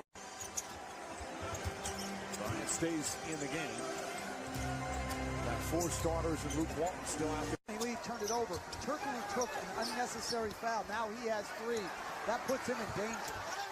Lewis trying to draw. Redick fires away. Won't go. Rebound. That can make this any sort of series. Shot clock winding down. Turkoglu in some trouble. Ball deflected. Howard. Bynum guarding him again with 4 fouls. Howard spinning. Blocked from behind. I think. Back and Otis Smith of Orlando Magic. Both guys have done a terrific job with their teams as Redick in and out. Bynum the rebound. If they knock down some shots. That's why assists sometimes are difficult too, as Petrus drives to the rim. Howard goes right at Gasol again. Kicks it out. Petrus trying to get Bryant up. Nice defensive play from Kobe Bryant. Marcin Gortat off the bench for Howard. He's done an excellent job. Lewis for 3. Bryant took it away. Here comes Courtney Lee. Lee on the drive. Stripped by Bynum, then stolen by Bryant. Out of contact. We're talking about a great player. One of the fastest players that this league has ever seen. Outstanding. Watching. Great options right now. Lewis double team. Both teams continue to struggle shooting the ball, though the defense certainly has a lot to do with it. Nice pass inside, but somebody got run back. Howard inside, reverse, doesn't go. Gets the rebound, stolen by Bryant, and then Howard grabs him. Play won't go. Rebound Lewis. Lewis brings it back out. Lewis forces it up. That's off the mark. A reasonable example of that was what happened in the summer. All these NBA All-Star players, as Howard has it knocked away from Dwight. Offensive rebounding when there's a miss. Petrus blocked by Bryant. Yeah, so you guys see, like, and to see that there's people out there saying that this man didn't deserve his first team defense, that shit bothers me because they're only looking at one side of the ball. If you really pay attention to Kobe, especially during that year when he was winning his championships, the effort was fantastic effort. This man was dealing with knee problems, bone spurs in his ankles, never even brung it up. Broken finger, never made the excuse, went out there, left it all on the line. He's guarding, as you guys can see in the clip, he's guarding Rashard Lewis. He's going down there, defending Dwight. He's everywhere. He's guarding all over the perimeter. He's everywhere, right? And so, what do you guys think about the clip that I just showed?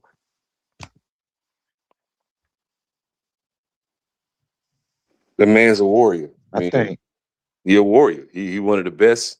I say number 2 all time. I don't see why people like try to put him out the top.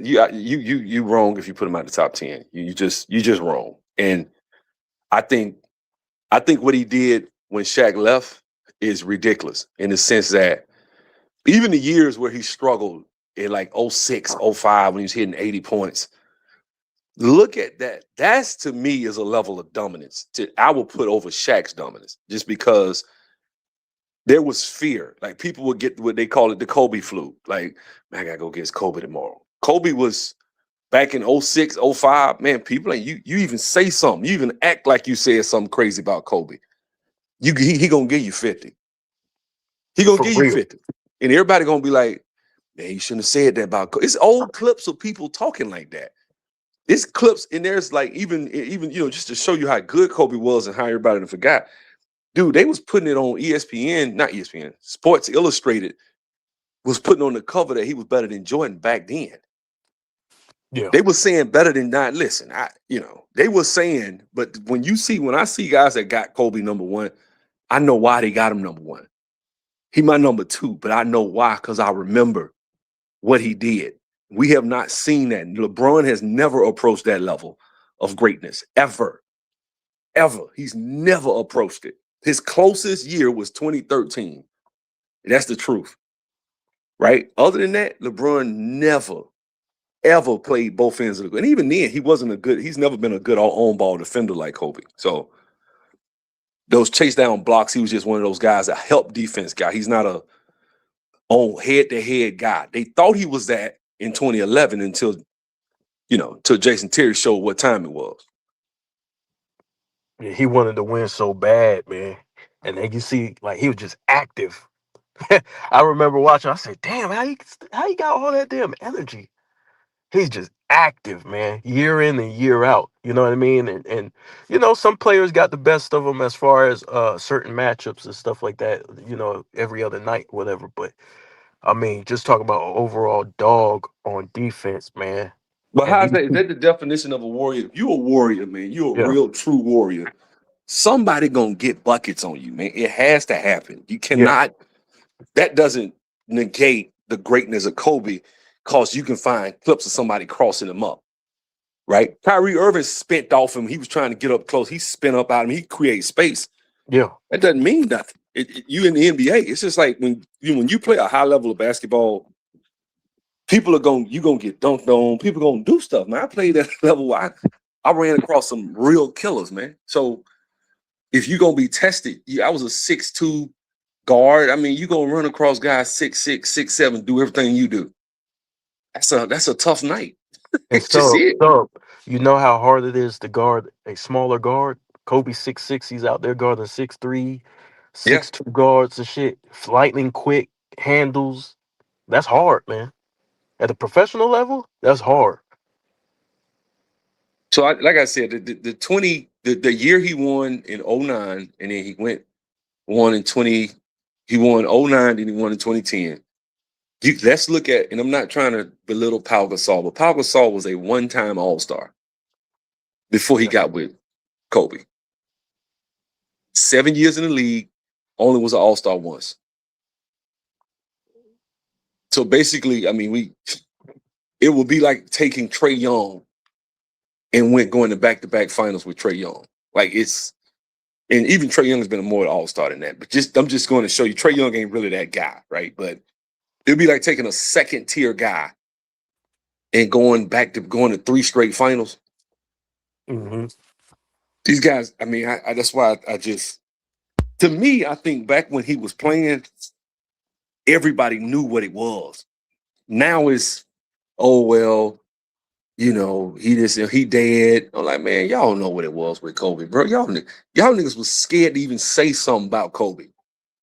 You would not, like, he evoked fear. I saw it. Everybody saw it. It's, you know, so for me, when I look at Kobe, I look at a guy who, I mean, I could take him and put him in Jordan's spot. I'm pretty much get mostly of what is pretty much the same thing, give or take a couple of things. I'm gonna get pretty much the same thing. That got to rank him number 2. It got to. Yeah. Because Mike was out there. Everybody knows that. And so if Mike out there and Kobe right there, Kobe's at least a 96 to 98 Jordan. Got to give it to him. Yeah, that nigga was a monster, dog. That nigga was a monster, man. Beast right there. I remember that Orlando series too. He played But his see, ass off. everybody points at that 09. I remember when the Cavs played them, right? And LeBron was going off. I mean, he had a bunch of numbers, but the defense, that's what separated, like, the Kobe. First of all, we had a good game plan for Dwight, just in general. But then Kobe, just the effort. That's before he won, you know, and when they were talking about Shaq, right? And I remember in that series, they had just announced that Shaq was going to the Cavs. like it was crazy. It was like Shaq already knew. Shaq was like, fuck this shit. I gotta try and win. You know what I'm saying? I gotta try and win another one. And he went over to the Cavs. I was like, what the fuck? But he saw You know what though? Those LeBron Cleveland teams, people love to, like, you know, talk about. Those were some great teams. And like Boobie Gibson is why they went to the finals in 07, not LeBron. I said it.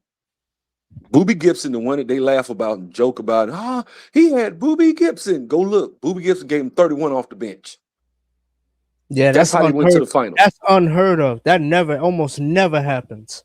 Then he gave him 21 off the bench, all threes. Off clutch. the bench. Crazy. Clutch shots. That's how they got to go play against San Antonio. So, well, he wasn't supposed to win. Well, let's send it, you know, Tim Duncan struggled against that defense. If you look at the statistical output of the rest of the team, they all put out, except LeBron in 07. Those games were very close. See, revisionist history is a mother, boy. Mm-hmm. Those were some close games. Mike Brown, that team had those teams were built back then where it was role players. We still had like specialists. It wasn't like, okay, everybody just shoot threes. They were starting to build that system for LeBron, but they were defensive teams. And it's just the truth. He could not turn it on and score at will on any given night. That's always been his weakness. Any given night, he might come out there and he might get 30, but it was a bad 30. Or he got it, but it was okay. Layups early in the game, dunks. But when it came time, he shuts down. And that's been him. And so that's when he lost. That's how they lost. It was because he couldn't put the team out there like he's supposed to and do it. But they would show up and be consistent with what they do during the regular season. In fact, that guy, Larry Hughes, he was putting out 20-something points a game. That's not, you know, people that really went back and done some revisionist history of this not having help stuff. So when that 09 team, like you said, that went against Kobe, he was supposed to have, I think they had the best record. They were supposed to beat that team, man. Yeah, there was no reason. Now he like, well, yeah, you know, I was supposed to meet Kobe in the finals and this and that. And I'm just like, bro, I wish they had went in the finals, because I think knowing how Kobe is, Kobe would have checked him like he checked like that. And everybody just thinks, like Jason Kidd said in 2012, Kobe couldn't check LeBron. I'm like, bro, we saw Kobe in 2013 lock him up. I mean, took his heart out of his chest. I got 15 minutes worth of footage on how he guarded LeBron. 15 minutes. So I mean, he literally took LeBron's. Listen, he took the fight out of LeBron. LeBron didn't want any parts of it. Yeah, he submitted So it's like, bro, and I know that as a ball player, and anybody, that's what I don't respect about these guys that play ball, that's down with Clutch Sports, that lie and will look us in a straight face, like Jeffers, and just be like, LeBron, he's 41. I'm like, okay, so he's 41, he's playing at a high level, but you can't expect him to play defense. You can't expect What if he him playing to at a win. high level? You can't expect him to win either. Because I'm like, wait a minute. If he playing at a high level and you bragging about how he's such a great guy at his age, then he has to play. He has to be able to give some of that same effort on defense. That's crazy. You can't expect nothing, but everybody running around talking about, yeah, we never seen nobody at his age doing what he's doing. So why can't he win? Oh, because he's too old. So which one is it? The hell? I mean, you got a lot of people. You got a lot of people in this YouTube space that's compromised, bro. They not even some of these YouTubers are they got links directly to Clutch Sports.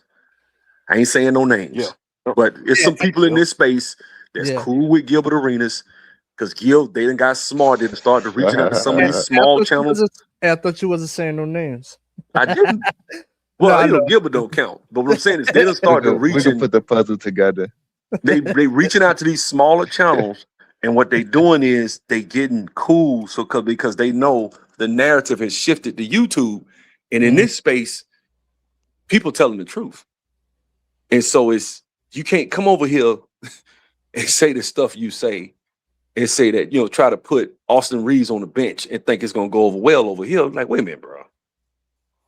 You're supposed to be about the fourth option if we really being honest. You shouldn't even be the second option. You should be the fourth option. Mm-hmm.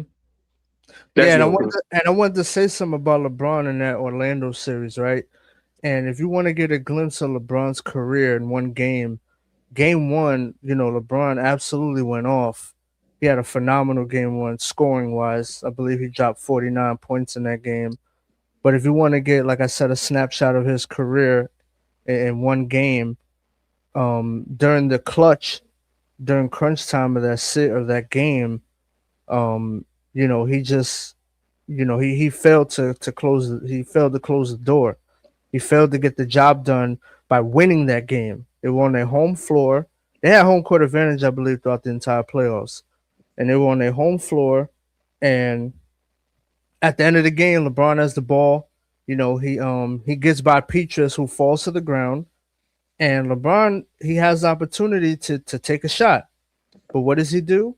He dribbles it around the baseline, and then he passes it in the corner to Delonte West, who then has to take up a final second three-point shot. And then at the end of the game, this dude got a nerve to act like he's cramping. But like I said, just him having that really good game, but him making a costly mistake at the end is what ended up doing him in. And that's LeBron James in a lot of his career. To add more context to that season, they only lost like 4 games at home, and they swept through the first 2 rounds. And they got gifted playing Orlando because KG got hurt. So that's why I was saying, like, it was supposed to be Kobe and LeBron in the finals. They had the puppets and all that. So I wish we would have seen that finals, but that's what happened. And I know we always say it, they the only team that won back-to-back 60 wins, like 60. They the team that went back-to-back years that won 60 games and then reached the finals. So they had a good enough team to reach the finals, but he went to Miami and still lost. So I think that push you back though. Like, stuff in your career, like what Sub-Zero was saying, people living in the moment, but that's only to persuade the generation now, because a lot of this generation didn't see way back in the day or Kobe back in the day. So they just going off what they seeing now. So that's what they do. They go by now. That's why what y'all saying with SGA, they're saying he got a better bag than Michael Jordan, because they just trying to say everybody in this era better than the players back then. And also, I can name 6, 7 guys right now that they wouldn't have an answer for today. Nick Van Exel today would destroy these defenses. Mahmoud Abdul-Rauf today would probably be a more athletic Steph Curry, if we tell him the truth. Give him the green light, let him shoot the ball 25 times. A lot, because Curry's an all-time great. That's what I'm saying. But if you take Mahmoud Abdul-Rauf, Mahmoud was a bad motherfucker. Chris Jackson at LSU. I'm 51 years old. I watched this man go chest to chest with cats at 6 feet from Murrah High School in Mississippi. I'm from Alabama. I heard about that cat. He was a dog. And I'm telling you, you get that dude the green light, everything you see with Steph, you will see with him. Guaranteed. Calm down with the Steph now. Calm down. I love Steph. No. Listen. I love Steph. I love Steph, but I'm gonna tell the truth. If you take Mahmoud Abdul-Rauf, and it's not a knock against Steph. It's not, because Steph really destroys LeBron's legs. Mahmoud was a bad motherfucker, man. I love him for that, right? He ain't Steph, though. Relax. Hold on. Hold on. What does Steph got over him? Oh, Steph the man, sir. Steph top 3 all time. We're not doing this, bro. Top 3? Okay. Top 3 all time. Defensively and everything. He's a top 3 defender. I mean, because you're saying all-around ball player, right? Top 3 greatest of all time. Okay, so that's in every aspect of the game, right? Yeah, on one side of the court, you're right. Okay, but we put Bill Russell up there. He was great on one side of the court. So what we doing? Yeah, but I don't have Bill Russell in my top 3. But hold on. I think what Sub-Zero is talking about is what his like Mahmoud's skill set. Like I think. Look, man, we keep playing this what if. We want to take the shape and I'm not talking about what ifs. Thanos with the time stone and all that. No, we don't know. Listen what I'm saying. I'm not talking about what ifs. I'm talking about his ability. Just like as far as like his skills and how he was a bad motherfucker, man. He gave niggas nightmares. You know what I mean? And so that's what I'm trying to say. Like I'm looking at him and I'm looking at Steph. They pretty much the same play. I'm not knocking Steph. I love Steph. So what I'm saying is you could take him, and he was more athletic than Steph. That's a fact. So those two things are true. That doesn't mean Steph ain't Steph, though. I'm not. That's the thing. I like Steph, but to me, I'm pissed at the Golden State Warriors for squandering him, because you guys had a good. Then y'all having almost a 20-year run, and y'all not giving this guy what he needs. Get rid of Draymond. Go get a Ben Simmons. Ben Simmons give you the same thing. See. Get rid of Draymond. We're not doing this Ben Simmons. We're not doing Ben Simmons. Listen, I know we don't like Ben Simmons. Ben Simmons doesn't need to be in a high-pressure situation. He needs to be a 4th, 5th option. He's not a second or first option guy. He's not. But if you can put Ben Simmons in there, he can run the floor at point just like Draymond. He's a better scoring option than Draymond is. He plays defense. That's all I'm saying. That's all. Draymond ain't really really need to be on Instagram, and that's it. Okay, well, this is the thing, brother. I'm not even trying to argue with you about Draymond. I mean, Ben Simmons' shortcomings, because we all know about it. It's well documented. I'm talking about, can you get rid of Draymond, who's a cancer to the NBA, to the league as a black, and really has cost Steph. If you ask me, without Draymond, and if they'd have replaced him and got a good, Steph is so good, you give him a couple of good pieces, you right back where you was. You don't need Draymond. Draymond, look at the shit he just did last week. The nigga just need to go. Look, I'm not a big fan of Draymond either, but we can't deny his importance to the team in that dynasty. We're not gonna act like he Jud Bushler now. We're not doing that, bro. Yeah, and also, you know what I think his real value lies, in my opinion? His real value lies in his presence on the court, because ain't nobody trying to go out there and trying to punk Steph and those guys. He's a glue guy. No, not even that. Just they're not gonna get taken out of their game. Like what I'm saying, like you're not gonna run up on. Yeah. But that's the whole point. That's where his value lies. Yeah. Like nobody is gonna mess with Steph because you got to see Draymond. You get what I'm saying? Draymond being 6'6" and 230. We asked him to facilitate the offense. We asked him to guard. We see what he did to Alfred Sengun versus the Rockets. Like we Draymond do a lot, bro. He an asshole. I don't trust him, but I can't deny his importance to the team. I'm not gonna act like he Antoine Carson. Listen, he's a glue guy, and I do think that I do agree with Kenyon Martin that there are 50 other guys that he named. A lot of those guys were better than him, but for this team, he does play certain roles. But I'm saying my thing is, if you got a guy like Steph Curry, and then you had Clay in his prime, what if you tried to replace that? Because the volatility and to me at this point right now, even like now, like the getting suspended, the fights, the constant uncomfortable. People don't want to come to Golden State just because of Draymond. It's players that probably would go to Golden State, don't want to deal with his ass in the locker room. The dude is free. Look at when he just walked off the court. You a child. I agree with I agree with Kenyon Martin, man. You a child, bro. You walk off the court because the coach says something, they're asking you to do something, you don't like it. You just gonna leave and quit and walk in the back in the locker room? Hell no. But do you think Ben Simmons' inability to shoot the ball will hurt them though? Yes. More than Draymond? Listen, Draymond is not. Yes, I think so. Yes. Well, hold on. Draymond is not a guy that really is a real threat. Now, he had a year, I think he shot 36% one year, but that was a year they lost in 2016. I think he shot 36% from three. But Ben Simmons ain't a good shooter. I agree with that. But he's still, if you don't ask him to do what you do. Don't worry about the three. We got shooters. We need you to do X, Y, and Z. And you ain't got to do Ben Simmons. I'm thinking you can find other guys. That's all I was saying. Yeah, it's gonna take some time. It would have took some time to get it, but I think you could have done it. I think this guy, Steph Curry, could have easily had about 6 rings. That's how, and this is all about Steph. That's really what we're talking about. He could have had, and this man, Steph could have got 6. Easy. So you think they hitched their wagon to this Draymond train a little too long? Yeah. I think back in the 2016, 17, 18, okay, I see it. We'll go stay there. But I think, I think when the commissioner, when he choked, what's his name? The dude from France, I forget his name. He choked him. Rudy Gobert. And then Adam Silver was like, well, you shouldn't retire. You need to. I mean, I couldn't see David Stern doing it. David Stern, I mean, what the hell wrong with you, bro?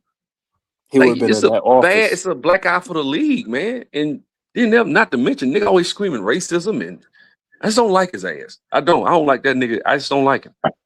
I don't like him either, but I can't deny, you know what I'm saying, how important he is to the Warriors. Yeah, he does have impact. I can't deny that. But also, I wanted to defend one of my points that I was making to Herm when we was talking about Jokic and Dwight Howard.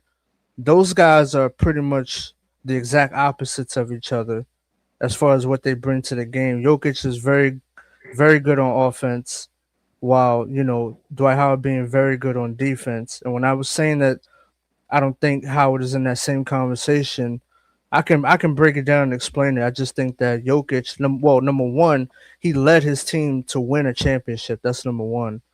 Number two, I think you can build easier around Jokic because of his skill set offensively. You can't really the hindrance of Dwight Howard being at the free throw line. That is very, very costly. And that's something that really can't be overvalued. So that's what I was saying. I don't think he's in the conversation. But which era are you talking about? Because in Dwight Howard's era, they did go to the final. He did lead the team to the finals. But but he didn't win though. Yes, he did lead them. But he going up like we both got. You got Kobe number 1, right? He going up against Kobe too. So no. I get that part, but also on top of that, I just think it's easier to build around him anyway. Listen, regardless of who it is, he lost, and that's the whole point. Regardless of who it is, he lost. So I'm gonna say this. I don't know. But wait, we can't penalize Jokic because he won. Regardless, I like Jokic. What I'm saying is, if you look at Dwight Howard, he lost. When you say easier to build, he wasn't getting but like 22 points a game. He wasn't hitting 30. But look at how he's getting his points compared to Jokic. That's what I'm saying. Also, I mean, his skill set is very limited, and you can take him out of the game. Well, yes. I'm not gonna argue with you. His skill set is limited compared to Jokic. It is offensive skill set, but I do think when you say easier to build around, for guys a defensive anchor, you can easily rack up wins. It just with a guy like that. So I'm not trying to diminish. I'm trying not to diminish. What is a 4-time defensive player of the year? Yeah, no, I'm not diminishing that either. But that's my whole point. It's just easier to build around offensive superstars than it is defensive superstars. That's all I'm saying. Dwight had guys more often than not, you're gonna find that the case. But but I can't. He took what he took. I think Jameer Nelson was hurt when they beat LeBron. It was Rafer Alston. Took Rafer Alston, Petrus, Rashard Lewis. I think he was 14, 15 a game. Mm-hmm. And you You really ain't but had that was one guy. different You era. couldn't just That was lock different down. era. You couldn't just lock down on Dwight and beat him. It was a team effort, man. Look, I like both of them. I don't even. I No, hate I like this. both of them too. I hate when you respect- gotta like choose. Like we gotta tear this guy down. No, I like Dwight, man. Dwight to me I don't like get the Dwight respect also. he deserved, bro. He don't. I agree. He should be top 75. I agree with that. I agree. I 1000% agree. Dwight Howard was a beast in his time. He was the best center in the league, regardless of how thin the position was. That's not his fault, but he was the best center in the league at one point. Multiple time defensive first team, all NBA first team. No, I'm not trying to tear him down. I just don't think he's in the conversation with Jokic. That's all I was saying. I was trying Not to in the conversation. defend my position. Not really. In my, conversation. in my I mean, I opinion, think Jokic I a don't think three-time so. MVP too. In my opinion, I don't think so. He's great, but he's just not. He's a step below that. Jokic is a three-time MVP. And you're a Bati boy. We're not putting him up there with Jokic. We ain't doing that, bro. See, I'm not. I'm not doing all that. But what I think what's hurting basketball is the whole GOAT conversation. Like, to me, you can have whoever you want as the GOAT, but we've got to people got to be more responsible with their takes. And tell the truth about specific player. You know what I mean? And I think people and like Sub-Zero said, and I'm not saying you doing this, J. Cool. I'm just saying like people in general, they down other people so much. It's like, yeah, we having a conversation, but man, this was a bad motherfucker right here. Right. That we talking about. You know, he's not just Joe Schmo.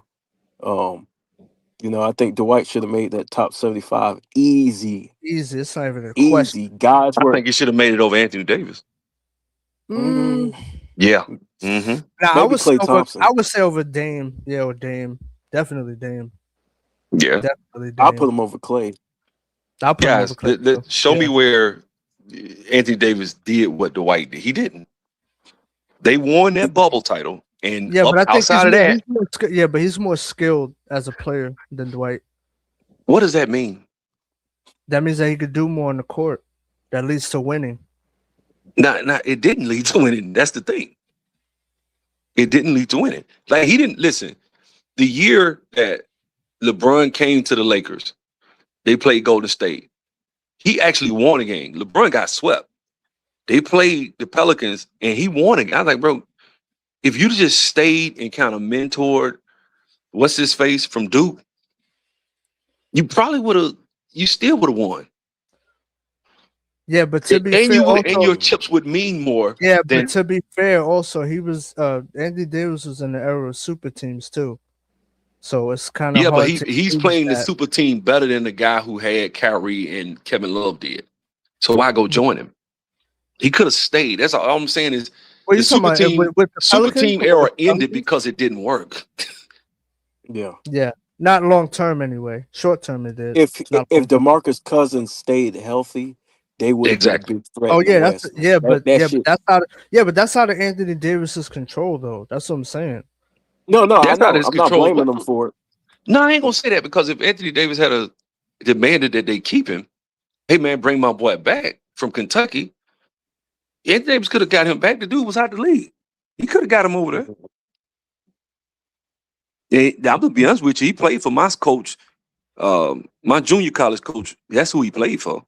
So in high school, Otis, from LaFleur High School in Mobile. Coach Hughley was the coach, but that's DeMarcus Cousins. DeMarcus Cousins from Birmingham. DeMarcus Cousins is a beast, bro. He was a fucking beast. Dude. Yeah, he actually got on that team with AD and was the first option. To be honest with you. Yeah, yeah, he was. Yeah. They was making some noise. That's man, like, and Rondo too. They had Rondo on that squad. and let me tell you, Rondo another They had sneaky Eric dude. Gordon too. Rondo a dude that if you put him on the team, y'all remember a couple of years, right? He was in New Orleans. I forget what year it was. Everybody got injured. They went to the playoffs, and I think he was giving somebody trouble. I forget who it was. It was a couple years ago. It was about right before he went to the Lakers. Rondo was out there, and everybody was like, oh, well, everybody's injured. And they just kind of gave up, but Rondo didn't give up. And they was playing a series, and I think it went 6 or 7 games. It's like, damn. Rondo, one of them dudes, he just a difference maker. He was, man. He one of them dudes, you just kind of like Jason Kidd. Just throw him on the team. Now you're winning. That's just how he was. I seen that motherfucker break his arm and keep playing. I said, yo, this dude's cold, bro. I forgot who was that against? Was that against Miami? No, that was against it was against Miami. Yeah, he fell and dislocated his elbow. That nigga was playing with one arm. I said, this nigga's sick. Yeah. This nigga's sick.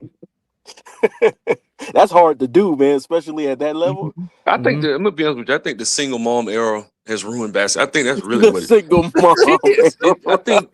I think if you look at the greats, look at everybody we ranking in our top 10, 9 times out of 10. They got their fathers in their life. Yeah, I know exactly. 2-parent household. Yep. They didn't want a shortcut. But they stayed where they was and fought and did what they supposed to do to be great. And then you get the single mom era. Oh, I can't get it done. Let me hop on steroids. Oh, I can't get it done. Let me run. I'm a top 3 player. Let me go join another top 3 player. Like what? That's never been done before. And I want to say something on that too, because I know people are gonna disagree, especially single mom era is crazy. Hey, I know CJ is gonna disagree with me when I say this, right? But that's why I've always said that LeBron, to me, in my opinion, he's always been unrankable. And the number one reason for me is that he broke, and I was talking to KB about this, Kobe Bryant film room, but he broke the unwritten rule of never joining another superstar. Like that is if you're a competitor, you never, ever, ever do that where you join another superstar. We're not talking about a role player because those people, bench players, they get traded and they get picked up by the teams all the time. But if you're a superstar, a guy that they're saying that you with your skills you can lead a team to win a championship, you don't join another superstar. That is a no for me. So that and I'm glad you mentioned that because hold on, I'm gonna agree with you a little bit more to bolster that argument. We've never seen 2 top 3 players join. Like, let's really take it into context. 2010, D Wade was a top 3 player. It was D Wade, Kobe, and LeBron. Those were the 3 guys. So that had never been done before. So that's what it is. Now we saw KD do it with Steph, but other than that, we've never seen that. And so that's why I agree with you. I think that made it like, well, I can't rank. I can't. Well, then you lose too. Then you lose against a 3rd team All NBA. Yeah, I'm not gonna say never put the argument on the other side though. Yeah, you're right. I'm not gonna say never. Wilt went to go play with Jerry West. You had Moses went to go play with Dr. J. And you had what was Jerry West at the time? And you had Barkley that went to go play Hakeem. No, Jerry West was great. Huh? Barkley went where? Barkley went to join Hakeem in Houston. Yeah, but Barkley was past his prime by then. He started getting injured. He was older. People older stars would go chase like what Karl Malone. Like nobody's looking at Karl Malone and saying, "Oh well, Karl Malone ran." You see people do that. You see Gary Payton did it. You see, I don't look at that the same, and that's what you could say about Barkley when he went to out there with Hakeem. That's what it was. Still great. That's what I'm saying. He was still a great. He was still great, but he wasn't no top 3 player at that time. Okay, I mean you can make the argument. That's fine, but there's been other cases. Especially with Doc. Well, I think show me a free agent. Show me a free agent. 2 free agents planning and plotting and doing that outside of what LeBron. That's what I'm talking about. That's because those were trades earlier. You talking about in the 70s? I'm talking about free agent. Hey man, I'm 3rd. You 2nd. Let's join up. Yeah, especially in the same conference too. That is ridiculous. And it was a playoff team. They was already acting like Miami was trading. I'm like, no, they was a playoff team. They won like almost 50 games. 48, 49 games. And you joined a finals MVP. Like this dude was already a Hall of Famer before you joined him. Pretty much. He's already a Hall of Famer. And you joined that. And then it's like, oh, look how many times he made it to the finals. Yeah, you stacked the conference. What do you think gonna happen? Hey, what's up, and that's why the basketball family? What's up, man? What up, y'all? What's good?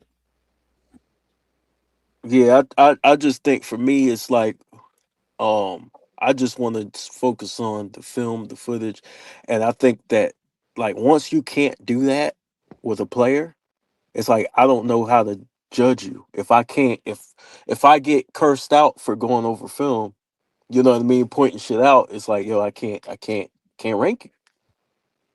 That's how I feel about it. Like, yo, I can't, like, we can't, there's not a mistake that we could point out. We're not allowed to. And I think the media is responsible for that shit. It's like, oh, well, because you'll see it, they'll criticize everybody else, but, you know, certain players, they won't even say shit about it when they're doing the same thing. I said, that's fucked up. Well, I mean, we see it with his son. I mean, your son is trash. We all know it. He's not gonna be. Your son is never gonna be an NBA player. I'm just telling it like it is. Well, he's got to know. He's 21. He's a grown ass man. He's 21. No, by now a kid will be cut in overseas at his age. So he's never probably gonna meet the standard of being a functional NBA player. And you can't say nothing. You can't look at this dude and you can't say everybody got to preface their statements. Well, I don't want to talk about the man's child. Ain't nobody. This is not personal. If I could sit up here and say that so and so is trash and nobody says anything, nobody bats an eye, God done it, Bronny's trash. Because there's nowhere in the world Matt McGlone leads the league, leads the G League in scoring. I think he went out there and went for 40 or 50 when they brought him up one time. Still can't get a contract. And this scrub can't even wide open, can't do nothing. Getting the game is just garbage, just complete trash. And we got to sit up here and act like, well, maybe one day he don't want it. The boy don't want it. Let me tell you something. I don't know how many of y'all play ball. You give me a chance like that at that age, man, I'd have died. I would have died on the court before I sat up there and not been the best I could be. If you'd have gave me a chance, even if my dad did put it up there, and you got guys up there saying, well, yeah, man, you know, Bronny, he's just a kid. I'm like, no, Bronny is 21. You got kids coming out at 17. By the time they're 19, y'all calling them trash. I done seen it. Bronny don't get that? That right there makes you unrankable. When I see you walk, literally the other day, the man flopped. Nobody touched him. He cussed the whole time. The coach can't say nothing. The refs, the people that's commentating the game, they can't say nothing. This nigga walk, don't nobody say nothing ever. And it's not just like, okay, somebody said something. No, this dude been consistently for the last 8 years standing on the other end of the court on offense, waiting on the ball, cherry picking, whining by the call, and nobody has the audacity to say anything. And this is a guy who ranks over Tim Duncan. He ranks over Larry Bird. Man, ain't no way. Tim Duncan got a winning basically, so I understand what y'all saying, J-Rod. I understand where y'all be coming from when y'all saying he unrankable. So basically, is it based off the antics behind it or his talent? Like, because y'all basically it's the antics. It's the antics because he's a top tier talent. There's no taking that away from him. Well, hold on. I can give you 50 on the court. I got 50. I got a video. I went through 100 of them. In fact, let me read them to you.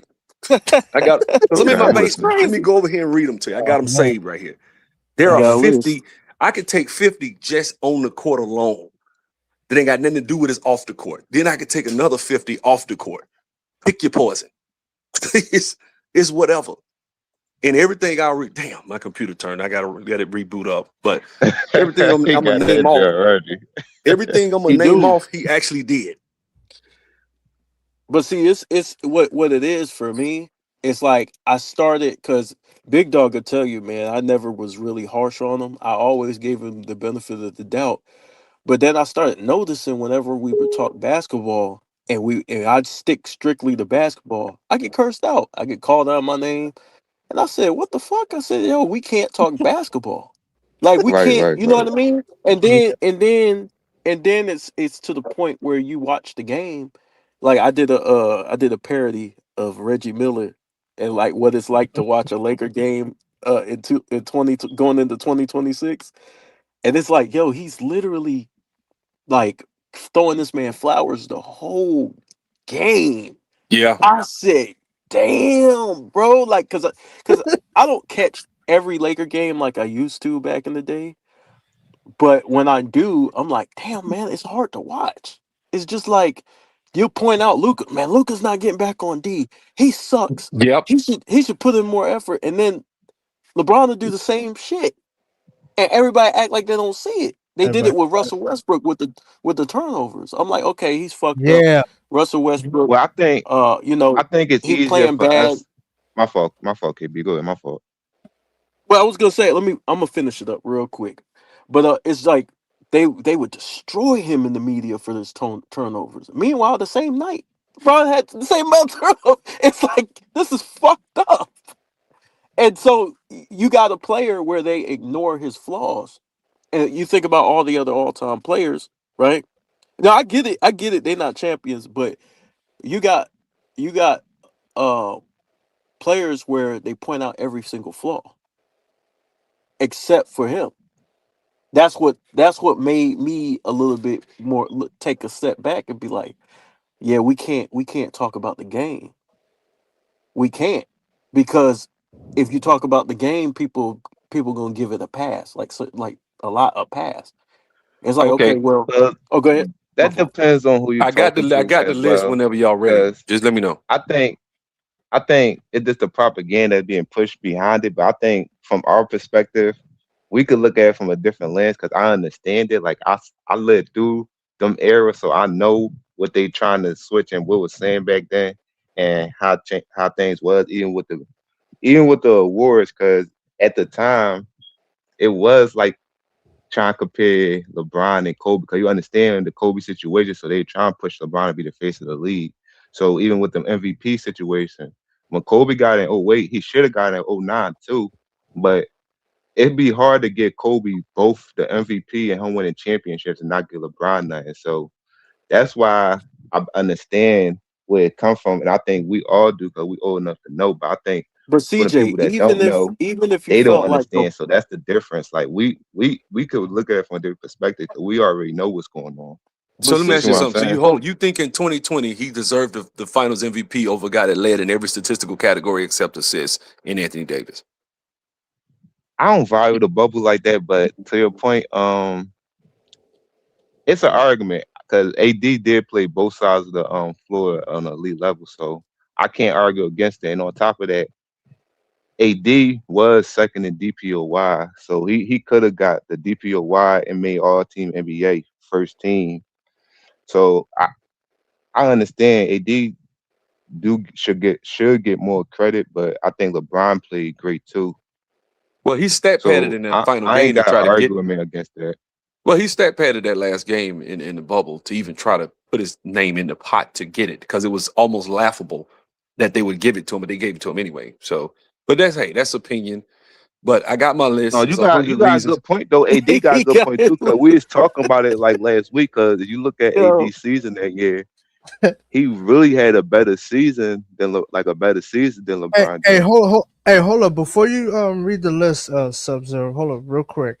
I wanted to address somebody in the chat because this dude is talking about eternal basketball. He's talking about Luka and Russ wasn't champions.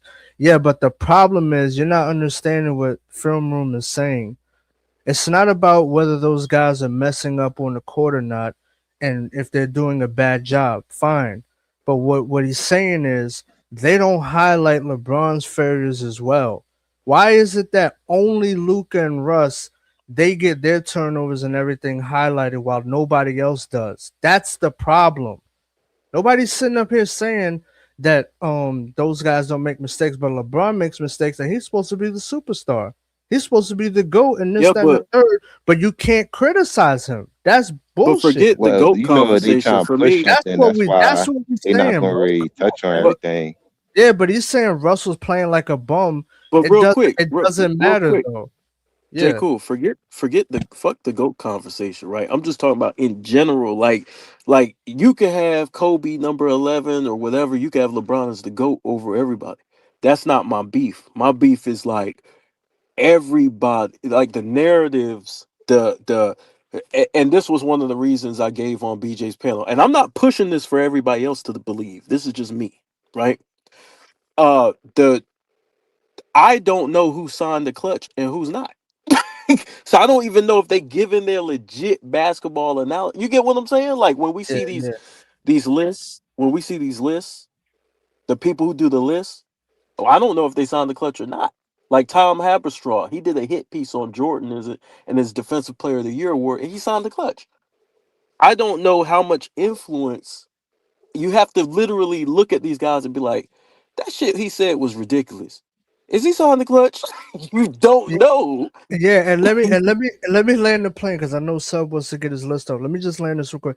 The reason why it bothers me so much with the Russell Westbrook stuff is because he was the inspiration for me starting my channel, because I'm saying to myself, this is a man who put his hard work, blood, sweat, and tears into the Thunder organization, and then he comes to LA. And think about this. It was at the request of a lot of LeBron fans for Russell to come off the bench. He came off the bench and still got blamed for the Lakers losing. Think about how diabolical that is. Meanwhile, LeBron's not taking no heat, no arrows. That to me is unfair. That is not right. I don't care how the fuck you slice it. Well, So if it's you want about to your really, track if you really record. want to look That's at what the after the sometimes All-Star about break, too. I'm sorry, They go look ahead. at like LeBron just no, sometimes shoots the side of the hoop. So what are you saying? but the Yeah, thing my bad. about it, Jay, is about your track record. And you look at LeBron and Russell Westbrook career. Russell Westbrook had this notion about him taking too many shots and turning the ball over, even when he was playing with Kevin Durant. With LeBron, even though he got his moments, he still got success behind it. So I think just like in life, like your Yeah. track record means something. Like your resume, it means something. Like you're not going to get the same treatment from the ref as a Draymond Green would get if you somebody like Dyson Daniels or somebody. So that's what I'm saying. It's about who you are too. Because Look, Westbrook, I don't look at before he went to LeBron's LA, rings. LeBron's rings are not good rings. They're just not. So I agree he's over Westbrook because Westbrook's never won. But right, when they try to say, well, yeah, but he's got more success on paper, success. It's like paper success, right? It's like a paper title. It's not like the same thing as what Giannis did or what Hakeem Olajuwon did, or it's not that. To me, he had the chance and couldn't get it done when it was structured that way. For him to get that success, he couldn't do. He didn't have it in him. Period. Bottom line. Period. Yeah. So when you say success and say, well, he has a chip, I don't like it because I'm gonna be honest with you. Like I said, at 51, I remember Barkley in '93. Take that Barkley, put him with D Wade. Nobody's beating that team in 2011. Nobody. That would not have happened to Barkley, where you get having an 8-point game. That would never have happened. Jordan just outright took it from Barkley. Barkley went bucket for bucket. He was trying his best. I sat right there and watched him. Barkley, you can't say nobody just snatched his heart out of his chest. He just out there in a daze. I watched that game 2011. This dude just gave up. I seen him break mentally. He break his will. His will breaks. He has a breakable will. He one of them guys talking all that shit. Then when you slap him and he in a fight, he freeze. That's him. That's it. He the dude that talk all that, man. Nigga try. He just then when some man so slap that nigga, man, he ain't do nothing. That's him. Damn, why they put me why they mute me in the chat, man? What's good? No, I didn't mute you. What's up, Swish? No, Let me read this list. Let me read this list. I'm because I got to go. I'm gonna read the list. I'm gonna go upstairs. I'm gonna just go. I'm gonna run through it real quick. 4-6 in the finals. Lost more finals than he won. Swept twice in 2007, 2018, 2011 collapse against Dallas. Worst performance by a superstar in NBA history. Disappeared in the fourth quarter in the 2011 finals, scoring 8 points in Game 4. Outplayed by Jason Terry in 2011. Needed Ray Allen to save him in 2013. Needed Kyrie to save him in 2016. Lost the finals games by record margins in 2014 to the Spurs. Faced inferior competition in the East compared to the Western teams. Couldn't stop Golden State Dynasty even while forming his own super team himself. 2014, the Spurs exposed him with team ball. 2011, he blew the finals despite being the heavy favorite with Bosh and Wade. Bubble ring in 2020 had no fans, short season, and longest rest between a regular season and playoffs. 2011-2021 Suns gentleman sweep showed bubble ring was a fluke. Repeatedly gave up in elimination games in 2010 and 2014. I'm on number 17. 2017, 2018 finals loss despite historic stats, proving stat padding doesn't equal wins. Couldn't even reach the finals in 2019 with the Lakers. Lost to lesser teams in the playoffs in 2009 with the Magic, 2010 with the Celtics. Consistent, and you can also add Minnesota Timberwolves, but we can keep going. Consistently shrinks in high pressure moments compared to the true greats. That's just number 20. I can keep going. 21, left Cleveland to join Miami instead of winning with the drafted team. Not one, not two, not three. Speech backfired. Needed Wade and Bosh to win. Returned to Cleveland after Kyrie and Love were in place. He really wrote this shit down. Yes. Left Cleveland again when the roster declined. Damn. Went to the Lakers only after they got Anthony Davis. Forced constant, and I'm gonna add a little asterisk in here. Also, let's not forget the mysterious winning of the lottery with Zion Williamson right when they got Anthony Davis, just like Dallas won the lottery with Cooper Flagg right when they get, the guy who just went to the finals the year prior. And them 3 first-round draft picks. Yeah, so we gonna keep going. LeBron GM ruins the team chemistry, handpicked stars, and then abandons them. Couldn't win a ring without multiple All-Stars. Never won as a sole superstar, unlike Dirk in 2011. Quit on the Cleveland in 2010 when he had enough pieces. Miami titles were on a stacked big 3. Lakers bubble title. Now you listen. You may not agree. We just on number 34. I ain't gonna even go. I'm gonna just stop here. I can keep going. Listen. Let me say this. I gotta go. Y'all, you ain't gonna agree with all of them. Ain't no way in hell you gonna disagree with every one of them. Like if you do that, then you really are. I disagree with the 2010 Celtics, and I disagree with that Kyrie Irving that needed shit. Okay, I disagree. The 2010 the list is not. It's not. That's what I'm saying. It's not perfect, but what I'm saying is there are enough things that I've seen that you can knock and say why. And I hadn't got to the off the court antics yet because that's a whole separate. What is this about the GOAT debate or something? No, it's 100 reasons why LeBron James is not a top 10 player. That's what it is. So and I can keep going. I can go to the stat pad and I can go to the week competition. I can go to his intangibles. But when we start getting into it, we can go. I think I'm at really right now about 150. That week competition, man. Well, hold on. Hold on. This is the thing. Hold on. Let me say this right here. This is the thing. When you come for the king, you best not miss, right? So they'll say something like, "Well, Jordan didn't play no good teams." Da da da. The average win record in the playoffs. I really want to refer to Mike though. Well, hold on. Let me get it out because I'm about to go. And then I'm gonna head out, whatever. But what I'm saying is, Mike, I saw I got to do the statistical data. There's a lot of people doing like their own statistical searches now that are not part of Clutch Sports. So what happens is it's a lot of inconvenient information about Mike. Mike went up against average teams, was like 54 wins. The average teams LeBron on that run, the average teams was 41.8 wins per year that he dominated. So so who really played? See what I'm saying? And I don't like comparing eras because it's different people, different playing styles. It's just stupid to say that this guy won 60 games, so he's better than this guy who won 50.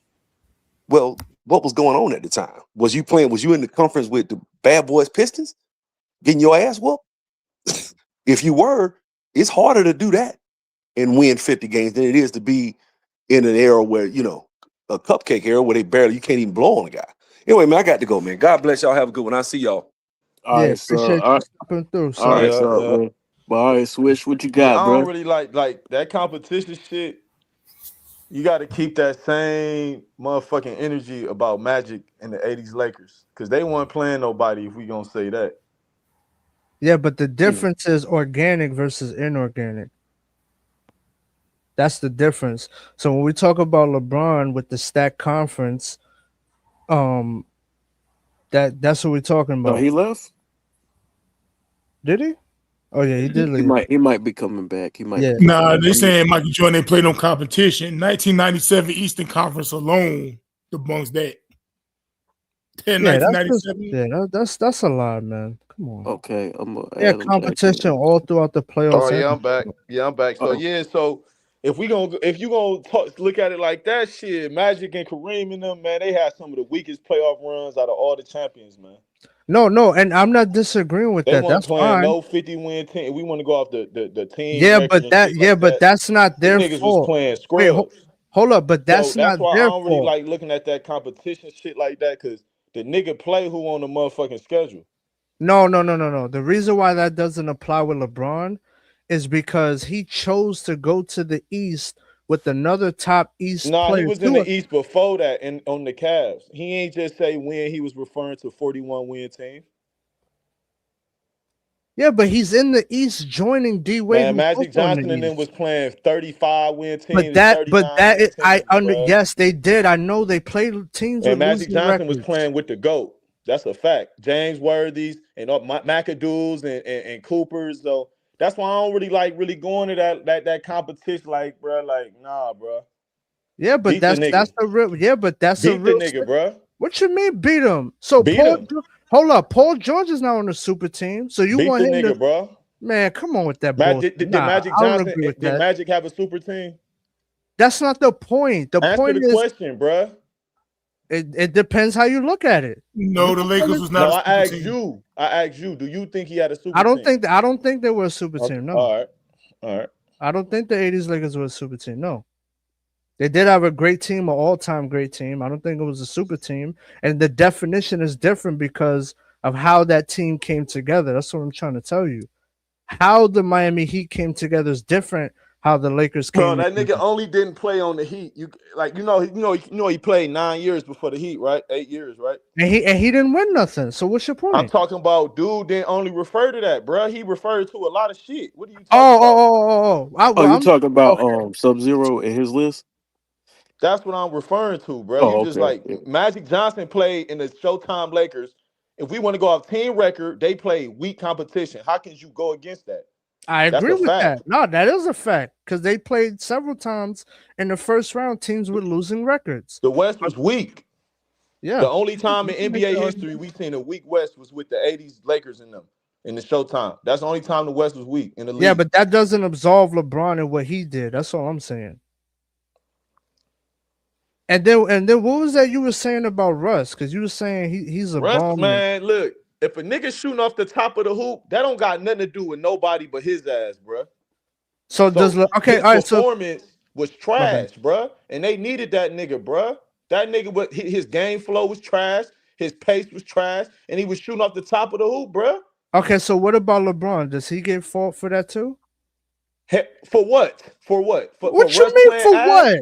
For What you mean for what? I No. just said, bro. I don't think you listening. I'm gonna say it again, bro. Go ahead. A Go ahead. grown ass man at year 16 shouldn't be shooting off the top of the hoop multiple times, bro. His pace was bad. His game flow was bad, bro. What year is he in? 16 or something like that, bro. That don't got nothing to do with no LeBron, bro. Shooting off the top of the hoop. He played horrible. So let me say this in regards to Russ, right? Like I do put it on LeBron and AD because they asked for him. You see what I'm saying? Like like everybody knew who Russ was as a shooter, right? And so when you had LeBron and Russ on the same team, that's a bad shooting. You know what I mean? Right. Like that's just, and Darvin Ham didn't know really where to put Russ as far as they had that boy in the dunker spot. They had him like literally. Why was Bro, he that shooting shit- jumpers off the top of the side of the hoop multiple times? That All got right. nothing to do with Darvin Ham. That got nothing to do with nobody but that nigga, bruh. Yeah, but Period, he always been like the same guy. Right. His whole career. He hasn't been a great shooter. Man, I never said he was, and he did. He did have a consistent mid range. He Yeah, put the he put mid-range, the yeah. muscle mass on, and he didn't Yes. work on his mechanics, bro. LeBron put the muscle on and worked on his shot. His shot got better. Russ' shot did get better, bro. He's shooting off the top of the hoop and shit.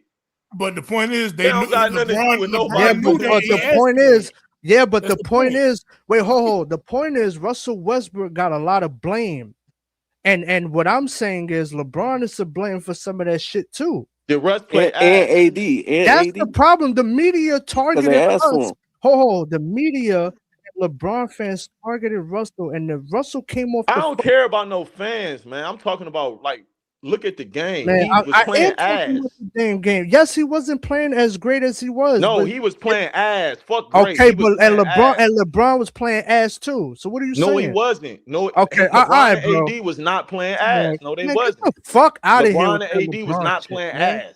Okay, bro. All right, I hear you. Yeah, you ain't about to lie, bruh.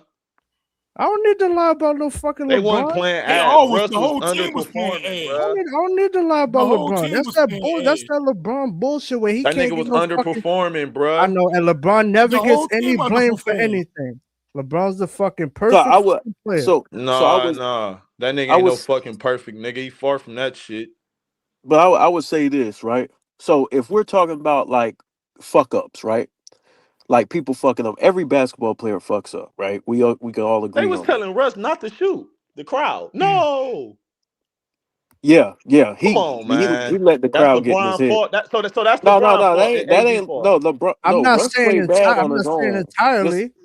But this is Right. what I'm saying. Russ played bad on his own. He played like shit. Yes, he But the did. stuff that they were getting on him about, LeBron was guilty of too, as far as the turnovers. Exactly. Thank So you. they're getting on one guy for the turnovers, but then you not talking about the turnovers with the other guy. And that's Let me why ask you a question. If you turn the ball over, you can make up for it in ways on the basketball court. Everybody should fundamentally know that. So I ain't taking no excuse from this nigga LeBron playing lack of defense, having his hands on his hips and turn the ball over and shit like that. But the nigga is giving some kind of positives on the other end of the court, bruh. So it's gonna balance out a little bit, bruh. It is. I mean, all they That losing, time he and you wasn't can doing say, that and you much can say time. the Russell same for Westbrook Russ. is out there playing like shit, and he wasn't guarding like that, bro. We can The go watch whole Man, team film. was I'm a playing like film. shit. But LeBron was I'm a playing like film watching shit. nigga, AD was bro. playing like shit.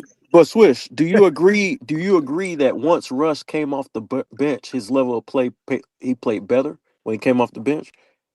Because there was a point in the season I where his guess, man. I guess. yeah, I they guess, cried. Yeah, man. they cried. He Yeah, they was shooting cried. off the top of the fucking hoop multiple times, nigga. And LeBron just fucking did that recently. So you I ain't won't saying nothing. deny that. I won't deny that. Come on, man. That's the whole fucking bottom line, man. But that's LeBron what I'm saying. never. Hold on. LeBron When doesn't you get play in LA, that shit blamed. gonna get magnified. So No, when it Russ doesn't. came to Because LA, LeBron will get you see man. the dumb IQ that he been having. You see it in LA get All right, magnified. now he has in dumb LA. IQ. Okay, bro. All right. So Magic Johnson didn't say Russell Westbrook has some of the lowest IQ I've ever seen in the NBA Yeah, that's Finals. what Magic I didn't said, say he but a dumb player. I said it I shows never from the said dumb you said IQ that. that he has, bro. You gotta He listen. has questionable IQ I never at said times. that he don't got no IQ, bro. I said when you go to LA, it's gonna get magnified, bro. And that's Okay, a but fact. it don't get magnified for LeBron. He playing Yeah. like shit too. Yeah, it do, because when he No, get the pushed by fuck it Kuzma, doesn't.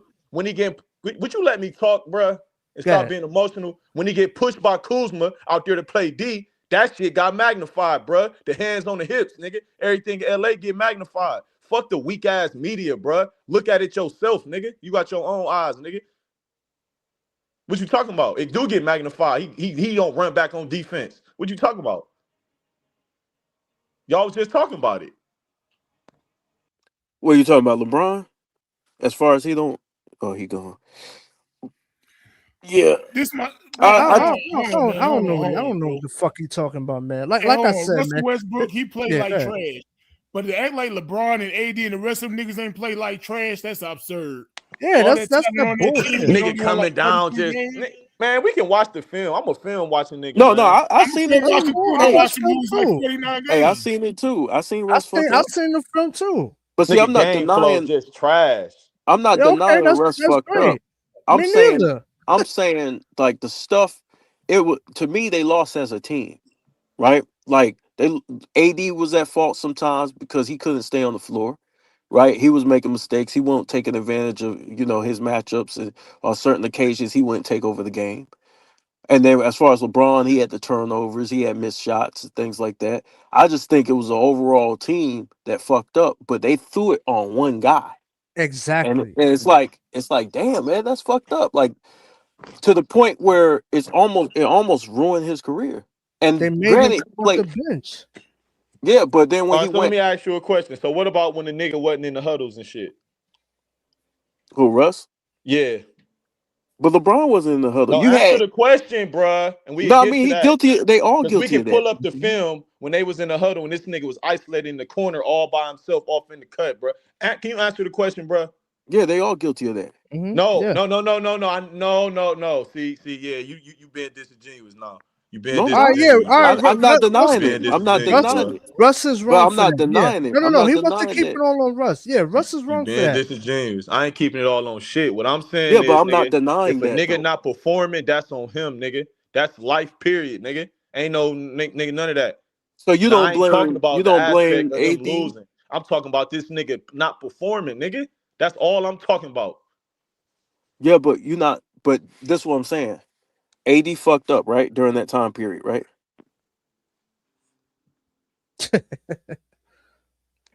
I'm listening. Yo, You said what? AD what? I'm asking you. Did AD fuck up during that time period? AD Like was as far probably hurt and shit, hobbled and shit, bruh. no, but he was on Injured the ass court. nigga or something. He probably was barely fucking playing. Man. What about him? No, he was on the court. All right. So what my whole standpoint is that they all fucked up. That's what I'm saying. Like I agree with you. Russ wasn't in the huddle, but neither was those other guys either. Nah, bro. You nah, you don't They like weren't. nah, bro. You don't even know what point I'm referring to, bro. What We point? gotta watch film, bro, because y'all lightweight just making shit up right now, man. How am I making shit up? There's Y'all making footage shit of up, man. It was bro. There's multiple footage. times, bro. This nigga just detached from the whole team, bro. You got to be a professional, my nigga. Yeah, Flat no, I out, agree. man. I Flat agree out. with you. I agree with you. But that same shit applied to LeBron and AD, where they turned their back on Darvin Ham. They were laughing at Darvin Ham, turning their back. Now Darvin Ham's writing down plays, and they got their back turned to him. D'Angelo Russell was guilty of that as well. D'Lo was guilty of that shit.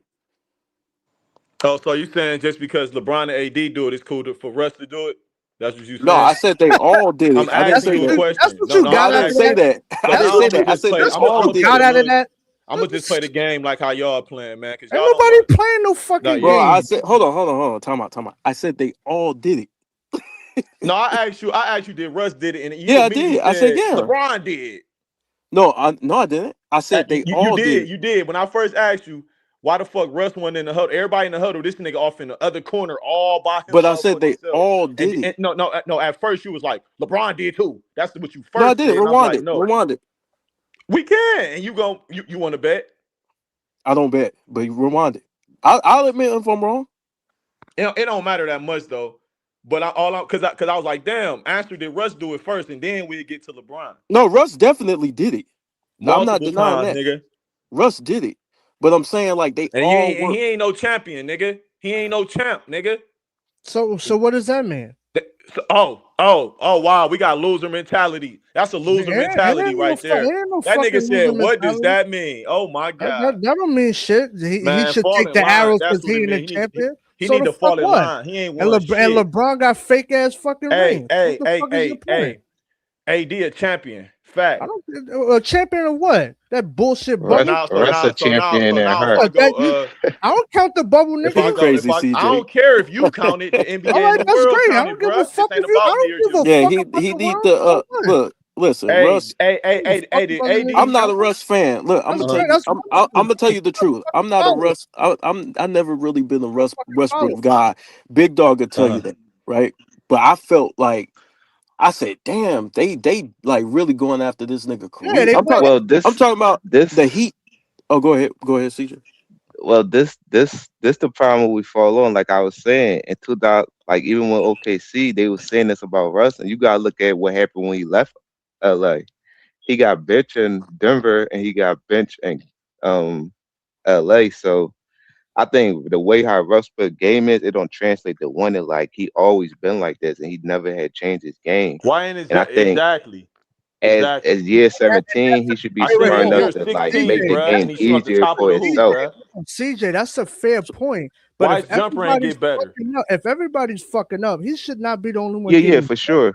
Why is he shooting? I mean, that's the whole fucking conversation. Everybody was fucking up. I mean, it definitely was like a scapegoat situation, but exactly what it was. Westbrook game though, like he was making like bad decisions, He shooting was bad doing shots. eighth Like, grade shit, And guess man. what? They wanted him. So what the fuck that say Bro, about? that nigga was doing eighth yeah, grade they plays, And bro. they wanted. they And they did. wanted. It So don't matter, nigga. He ain't. Oh, he now ain't, it he don't ain't matter. step Yeah, up. they begged for fucking Russ. Now I don't know about no beg. See, you just Yeah, making shit up, man. Ain't I no told you I'm beg. making shit up. Do you know what beg mean?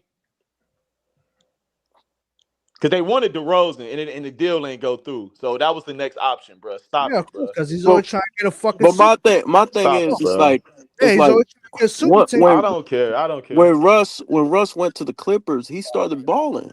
He was playing well.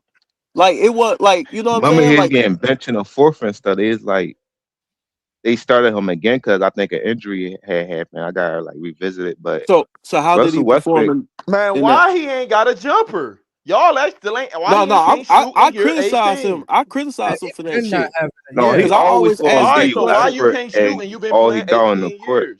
Hey, Switch But Life. I Nigga, You're not criticize the only Russ nigga for that that can't. shit. I said he had a LeBron mid can't shoot. range early on in his career Nigga, that was LeBron can't shoot. that What's was his water. LeBron shoot. Hey, LeBron what? shoot way better than Russ. That nigga like what? He Top ain't 10 no on fucking way. LeBron Ain't no jumper way. got better. He Yeah, not a he is shooter. better than Russ though. He is I don't know better. about no way LeBron not better. a shooter, I don't but know that about nigga no jumper way. got better and he respectable behind that line, nigga. Man. Yeah, he's Yep. better than Russ, bro. Yeah, He he better is. than No, I'm not Man, denying that. talk He's better than basketball, Russ. bro, for once. I'm not denying I that. He is understand better. Westbrook though on the court because his conscience make him do stuff that's not right sometimes. Because sometimes when you're on the court and you believe you that guy, you just gonna do stuff because you believe you could do it. So sometimes his decision making could be bad, but all his teammates like him and stuff, and he a Hall of Fame NBA player, but the way how he play and the stuff he do, sometimes it don't be needed It's at not certain winning times. basketball, man. He don't play winning basketball. Like I Yeah, no, know I agree. even, I agree with that. He don't play winning basketball. I but agree with that. I agree yeah, I with think that. everybody I'm should not be arguing held that shit. accountable for what happened to the Lakers, though. So But if he I come to the disagree. team Westbrook, with winners, I he gonna disagree. get blamed because he ain't never won shit. That's just I how it's gonna disagree go. that Russ don't play winning basketball. He ain't, man, But that if shit. the NBA ain't cheat for LeBron in 2012, he'd have had a ring. Okay. I disagree. Well, hey, Since y'all wouldn't play these games. Well, Kobe Bryant got cheap rings. A bunch of niggas got cheap rings. Wow, really? What fucking makes you say that? Kobe and Shaq don't got cheap ring? How? Explain it. Man, we ain't got to do this, man. If you know ball, you know niggas went to the You feds. the don't one remember refs that. went to the feds. The refs So went to y'all the wouldn't play joint. these games. If the NBA ain't cheat They for cheated LeBron the in the year Milwaukee Bucks. 2012, the Thunder would have won the championship. They cheated. They cheated for AI to get there because they ain't want the Bucks to get there. They let AI get there for ratings. They cheated the fuck out the Bucks. They cheated the motherfucking Kings for ratings. Now he's snitching. Come on, bruh. You ignorant. You just gotta know the He's game, now bro. LeBron fan snitching now. No, I'm not a He fan. told I'm a LeBron fan of got the caught out. game. Now I'm he a fan of the wants to game, everybody else. and I'm a fan of basketball, my nigga. That don't work on me. He's snitching. I ain't one of these little YouTube niggas. I'm a fan So of the you game. I'll don't. talk basketball. So you don't think they went excessive on Russ? but another reason why too, KB, is AD and LeBron just was like they just showed that they can win together. So they looking at, all right, who the odd man that's messing everything up. So you're going to point to Westbrook, even though it's not right, but that's what's Yeah, but going to they were happen. 'Cause you losing got to look before at he the got there. resume. They were losing before he got there, though. The year before they struggled. Well, that's It ain't like he came into a winning situation and fucked it up. And then they ain't even make the play-in. Come on, they had fucking all the other niggas too. They had Carmelo Anthony. Like, stop this shit. What's it just fucking? You know that's I hate. Come on, man. Superstars don't get held. They don't want to hold LeBron accountable. That's what I'm saying. Was that the worst you ever seen He's the leader Westbrook of the play? team. Come He on, asked man. for Russell Yes, Westbrook to yes, get that's me. the worst. That's the worst I've Hey, seen. he had Westbrook. Russell Westbrook, That was worse than Anthony his rookie Davis, season. Carmelo Anthony, Dwight Howard, Ray John Rondo, and they won 30 games. And the only person they want to look at is Russell Westbrook. But LeBron's supposed to be the man. That's bullshit. And he don't get no fucking blame. That is bullshit. That's bullshit, Fuck out of here bro. with that Who bullshit. didn't blame him? Who you talking about? The media? I'm talking about you, nigga. You did not one time say LeBron was at fault. I fought for I what? think everybody See, that's should my get held fucking point. accountable. What are you asking me at fault But- for, nigga? You got to be direct. Okay. Are you asking me at fault Okay, for is Westbrook playing bad, or are you No, asking me for the Lakers playing bad, nigga? Be for him direct with your playing bad as motherfucking well. question. For You him emotional ass nigga. for him God playing damn, bad nigga. as well. All right, are you gonna listen? For him playing bad as well. He has stretches where he The played bad. fuck? I ain't say the nigga never didn't play bad, nigga. You want to make it seem like it's his fault that Russ shooting off the fucking shot clock, nigga. That was my whole point, nigga. Them Yeah, niggas that's Russ. underachieved. I lost $500 on that shit to Herm, nigga. So I know I they know why play you ass, mad. Now nigga. you lost 500. The fuck is you talking about? But if a nigga Hey, shoot you off the lose top of the 500. hoop, hold on. If a nigga shoot off the top of the hoop, that got nothing to do with him. Absolutely, I agree with that. So that's my whole point. You niggas trying to twist it like I'm saying something that I'm not, nigga. I know what the fuck I'm talking about, nigga. Nah, you lost 500. I can't tell you. You can't be mad. Fuck I'm that. not mad about shit. I'm being direct about Westbrook performance. I never said he the reason they this, he the reason they that. I never fucking said that. And y'all trying to twist it like I am, nigga. I said he played the worst he ever played. No nigga in year 16 should be doing that, especially not no guard, nigga. Come on, bro. He playing like a sixth grader, nigga. Fuck out of here. And he not a champion, nigga. So you gonna get judged like that, nigga. You not a champ, nigga. And when you come over there, the label and the stereotypes is looking like they true, nigga. I agree with everything you said. Because all right, so y'all not about to twist like I'm saying something that I'm not. No, like I'm not trying to twist, bro. Hey, bro. I'm not trying to bro. twist anything you're saying, bro. What I'm saying is he did play like shit. Like I Shit think water. we all agree. You know what I mean? I think we all agree. I'm Nigga, just we saying, been knew like, AD was soft. You asked me about AD. What about AD, bro? He not AD. Don't like it. What? What about him? Hey, time out. What about him? Time Nigga? out. When Russ came off the bench, was he not a candidate for Sixth Man of the Year? I don't. Probably, bro. Probably. All right, What about it? So he was just so terrible, but he could be Sixth Man of the Year. What about it? They put his ass on the on, goddamn man. bench. Stop, Why he had to come off the bench? Stop, Why? man. Why he had to come off the Because bench? he ain't fit Answer with that. LeBron. And LeBron, who's supposed to be the high IQ guy, knew that. And he still answered Russell Westbrook.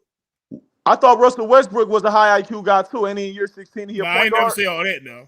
But we know Russell Westbrook he just got I'm about to say Miami. He just got Washington to the playoffs the year before. Single-handedly when Bradley Beal went down. But all of a sudden, Low expectations. It's fucking Washington. Ain't nobody watching them games. It's different in LA Lights. It's different. And you know it is. Now it's different playing next to LeBron. Different. That toxic It's ass different in environment. LA Lights. Yeah. That too. But it's different. Everything you do gonna get magnified in LA. LeBron with his hands on his hips, he ain't just start doing that, nigga. It's gonna get magnified in LA though. LeBron handpicked them, but LeBron don't get no. But people don't want to blame Man, look, LeBron. man, Westbrook wasn't their first option they wanted, man. That wasn't the first option they wanted. LeBron was stat padding that whole year. That's why he got Russell Westbrook to be the scapegoat, because LeBron was stat padding that whole year.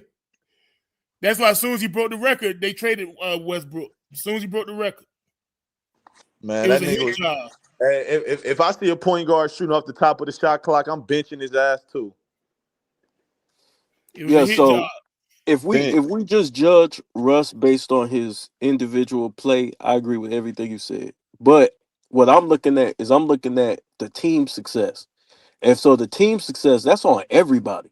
That's on the leadership and then all the way on down. That's how I look at it. And I felt like he was getting to all of it. And he was the third guy. He was the third option. How long was he in LA? What, 2-3 years? A season and a half. No, he ain't played no 3 years. He played like a year. 2 years, like two, right? A season and a half. Yeah, he played 2 seasons with him. Man, that year without Melo, he was definitely shooting off the top of the hoop. When Melo wasn't there for that little time, man, that nigga was man. They got a whole compilation, man. It was bad, was throwing man. up bricks. He was, but it was bad, man. The crowd was like, "No, don't shoot it. No, you a point guard," and they telling you that. That's LeBron fault. That's AD fault. That's Darvin Ham fault. No, I ain't saying that. Come on, man. I Come just on, talk. man. No, I ain't saying that's his fault. Because, I mean, that's his performance. So you can't blame somebody else for his performance. Nigga in year 16 and can't shoot. That's a problem. I'm just talking about the team success. The team success is on all of them. Do you agree with that? Yeah, because you're one fucking team. That should make the playoffs. My bet was that they'd make the playoffs. Damn. Yeah, $500, I'd be cursing too. Fuck. I'd be mad as hell too. I ain't going. No, I just turned up when y'all trying to make it seem like It's these niggas' fault that. Well, my whole point was that nigga underperforming. He played fucking horrible, man. He played horrible. I ain't tripping. I agree with you. He He played was bad. playing like he was making 8th grade decisions, man. He wasn't processing or none of that, bruh. Yeah. As a Which point I want guard. LeBron to carry the nigga hand up and down the court. Hey, Russ, go over here and cut. Hey, Russ, when you get it, you got to do this. Like, y'all keep saying he brought him and hand-picked him and that. What the okay. Nigga, oh, yeah, okay. You right. They wanted the nigga on the team. All right, nigga. Here's some shots, nigga. Do something, nigga. The fuck? Yeah, but my thing is if you know he's not a great decision maker, because he been just like you said Magic said he was making bad decisions. But that was in 2012 though. Yeah, but that's been his whole career. He been making bad decisions on the court, like turning over the ball. He's a guy, he just turns over the ball. I think he averaged like 4 turnovers a game or some shit like that. So if you know that. But all turnovers not created equal. That's why you got to watch film. Some turnovers is unforced, and some turnovers you trying to make a play. You standing there just dribbling, and you just like fumble the rock, shit like that. Like you just malfunctioning. That's what the fuck he was doing. He wasn't turning the ball over on some like aggressive type shit a lot of times. He's just doing 8th grade, just dribbling off the foot, shit like that, man. I ain't making this shit up, man. No, I agree with you, but I'm saying LeBron did the same shit. I seen him throw the ball. There's actually, I don't know if it was that season, but I seen him throw. We literally lost against the Bulls like that shit. I see him throw the ball off the off the back of the backboard, bro. I believe it. I believe you. I seen him do a bunch of dumb shit, walking, traveling, skipping, all that. That's all I'm saying. Bro. I'm saying like they had the same, even though LeBron is more poised, like we can all agree LeBron's more poised as far as like controlling the game. Right, dude be out of control, running Westbrook. It just be looking crazy, and you know it do, man. Yeah, it do. He get to get on some bullshit. It do. I listen. Nigga come down 1-on-4, shoot a pull up, air ball. Like, come on, bruh. I just felt bad for Russ, bro. I just felt bad because they were crucifying that nigga, dog.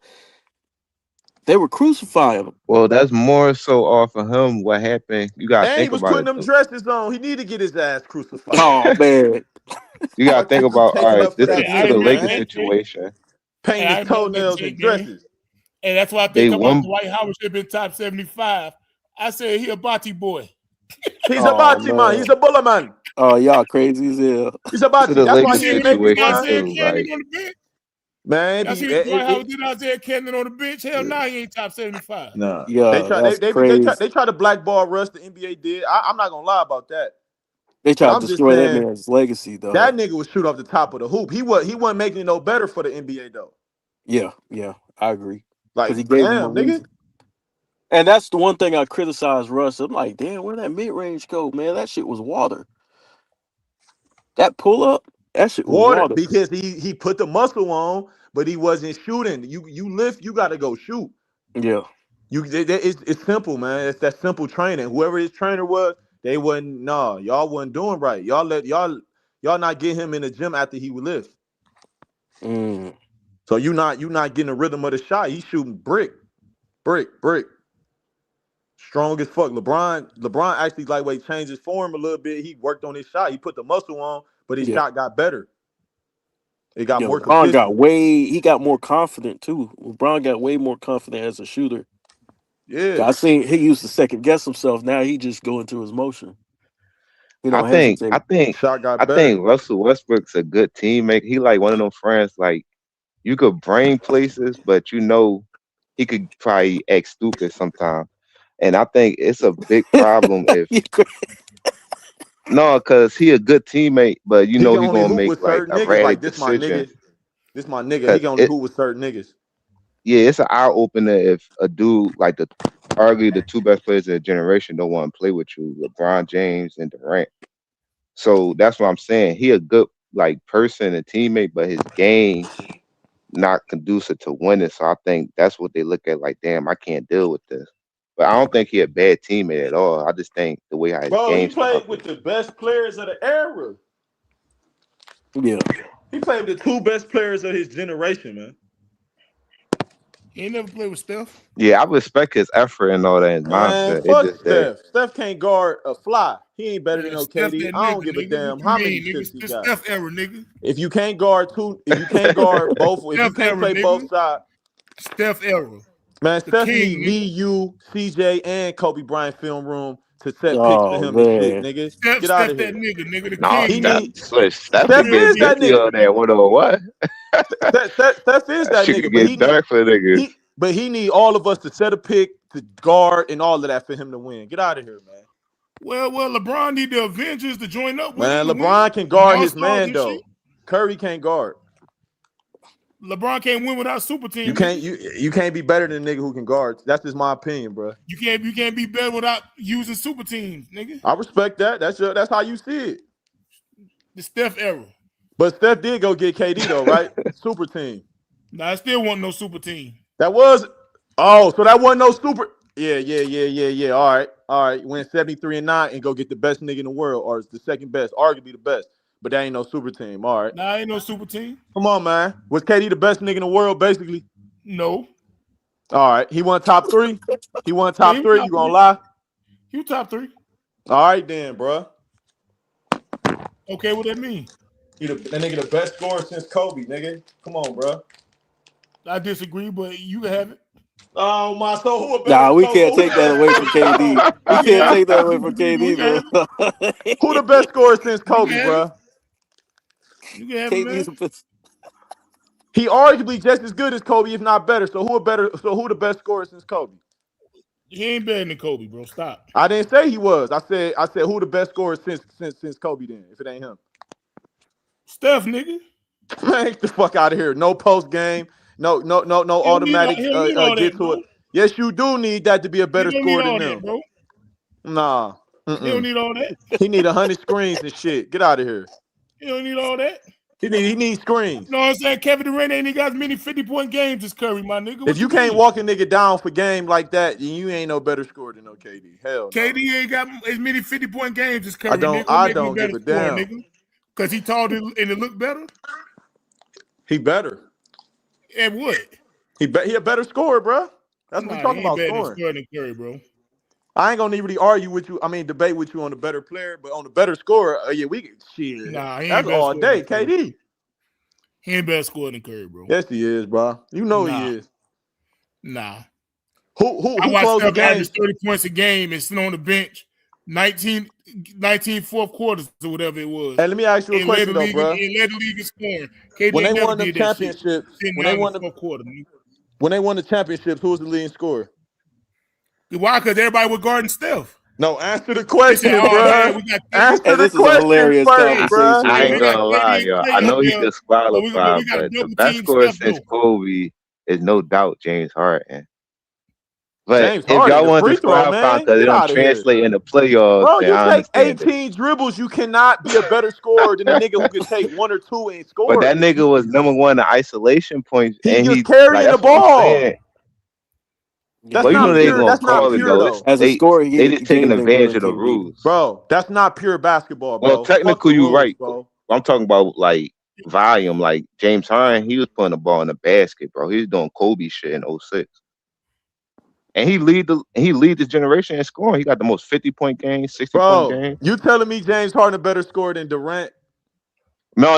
I said I know why y'all could say he's not, because Durant. If you look at people gonna always look at their career. You're not gonna just look at it bling like, oh, he better. He averaged 30. He was like 21 years old, 22. I know, but since James Harden got his playoff like meltdown, that's what kind of disqualified him. Hey, Horizon Vibes, I rock with you, but you on Angel Dust. No, it's hard. I mean, he got the numbers. He got the numbers to back it up, though. And the averages, nobody averaged 36 since him and Kobe. Man, dude, bro, niggas do got arguably KD as the best scorer ever. What dude in the chat talking about? Oh yeah, KD up there. He got for sure. He up there. Hey, big dog don't like KD. That nigga got an unstoppable shot, nigga. Don't get tired of narratives, man. Man, he got an unstoppable shot. He walked the nigga down for game, nigga. Curry got more 50-point games than that nigga, bro. I don't care. So, Devin Booker got more 70-point games than Mike. We What ain't that even mean? look. We ain't even in the Devin Booker ain't like that for me.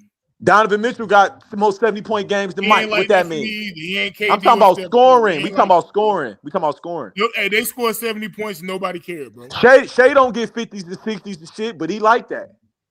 Nobody cared about Devin Booker and Shea ain't never scored Donovan Mitchell 60. scoring 70. Shea only had Everybody 50 maybe went to once. bed that night. Everybody just took a shower and went to sleep, and nobody cared, bro. How many times Shea scored 50? Once or twice? And he the best scorer in the world. Oh, that might be Luka. Yeah, man, Luka, man, get out of here, man. Dribble. Get out of here, man. That's not real. But you That's can't not pure stop a scoring. nigga if he dribbling though. Like That's niggas not can pure scoring, bro. Pure scoring is like Shea, KD, Kobe, niggas, Jordan. Pure scoring, man. Larry Bird, pure Melo, pure scoring. Fuck dribble. Sidestep, hezzy. Don't know, man, bruh. Well, you still sinking in the defense with the dribble. I think you playing 1-on-1 and stuff, and you take 3 dribbles. That's different. Not pure but ball. team Standing and watching a nigga basketball, hoop. it's a That's different not real, concept. bro. You got to be able to get 60 within game flow. That's real scoring, bro. Game flow buckets. Fucking dribble. Watching. I'm standing there watching you just dribble. I gotta chase your rebound. Man, that ain't no fucking basketball, man. You know the game different though. A lot of players gonna be ball dominant. That's how the game is, though. Kelly you know how Oubre can get 60 in this different. kind of basketball, nigga. LaMelo Ball. I'm saying niggas talented as fuck, but I'm just talking about like that's not pure basketball. We watching like entertainment, like that's not like real, bro. That shit not real, nigga. Yeah, you go to you go to the park. Come on, bro.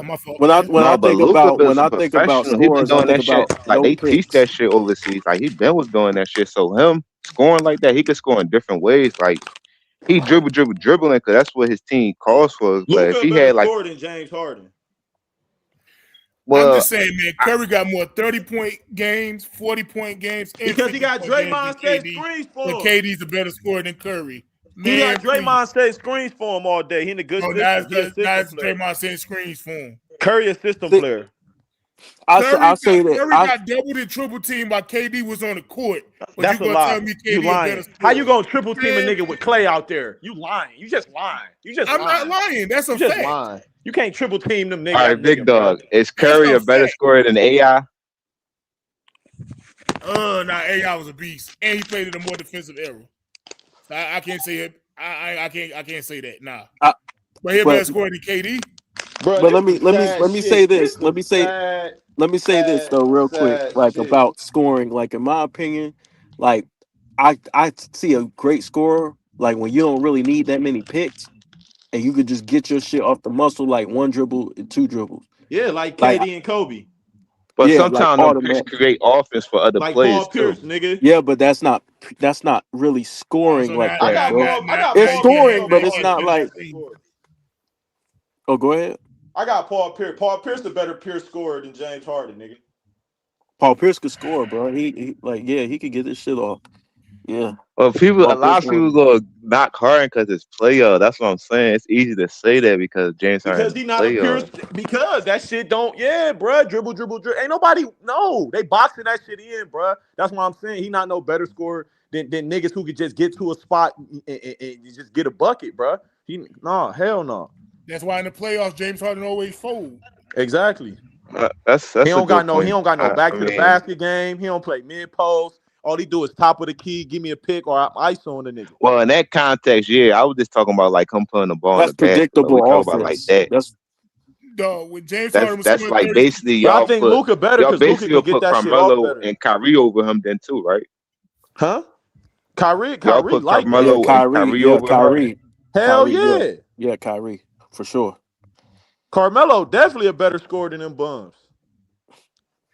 Like Carmelo scored easy. I think it's the architect how they score more so the volume of James Harden. Because James Harden, his volume is like better than it's like he scored on variety. Like and Houston, bro, them 5 years, bro. I'm sorry, like niggas was thinking he was the best offensive player of all time. How many points is he scoring if you take? Yeah, they were capping too, CJ. And you take the 3-point line away. If you take the 3-point line away, how many points is he averaging?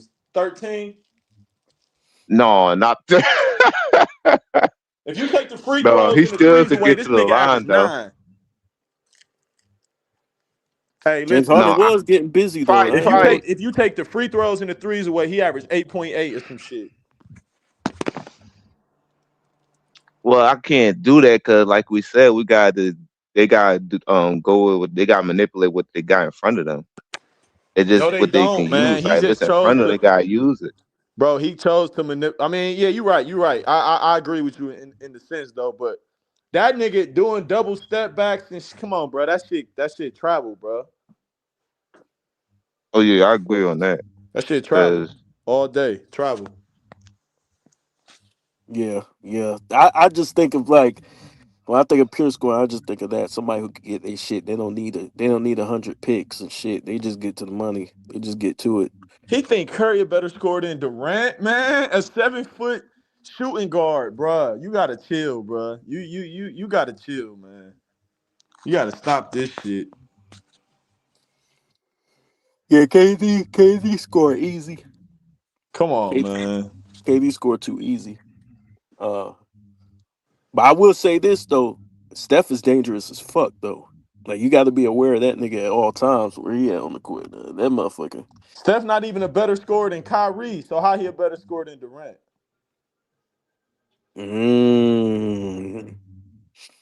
I got Kyrie over Steph. At what? I At actually just think he's a scoring? better player than Steph. I think he's a better player. I just do. I don't got him ranked Ooh. over Steph because of greatness and I respect what Curry the work and all of that. I just think Kyrie a better player than that nigga though. I don't know. Kyrie cold though. And people you be know it's a underrating. crazy argument too. I think with I just Damian think he Lillard better and though. Kyrie. I think Kyrie better than It Damian ain't nothing I'm Lillard. about to like be going around and yeah, I'm right about this. You wrong. No, that's just what I think about it. Though. I just think he's just better. No, I see I how don't you think look at it Dame's because far you off look at either. I think like they what kind of Kyrie all could like present. even. It's just whatever day of the week. I mean, Dame injured right now. I'm just talking about when he on his game though. I don't know. I can see I what you're might go with saying though. Kyrie over Dame though. Cause you look at their strength and you take away their biggest strength, I think it'll be easier to stick Steph As Curry of than it late, will be yeah. to But when stick he Kyrie. was on the Portland, Yeah, that nigga was cold. That nigga was cold in that Portland. nigga made top 75, man. Yeah, that nigga was cold in Portland. And he was balling like a motherfucker. Man. I just like Kyrie. Kyrie makes shit. Like Kyrie, that type of nigga, bro. You gotta go get some popcorn and just sit there. Why you say Dame can't see Kyrie? They both dropped 60 on each other, same game. I mean, what? The only difference was Kyrie had the moments to show on a bigger stage. That's why I think he get the Dame nod can over shoot Dame and a lot. dunk. Didn't he drop 70? Yeah. Come on, man. What we talking about? I'm talking about dude in the chat though. What are you talking about? He dropped 70 points, Yeah, man. Dame had 60-point games. So he was hooping in Portland. Yeah, that nigga. I think Kyrie, man, you just get your popcorn and you just sit there and watch. Like that motherfucker is electric, man.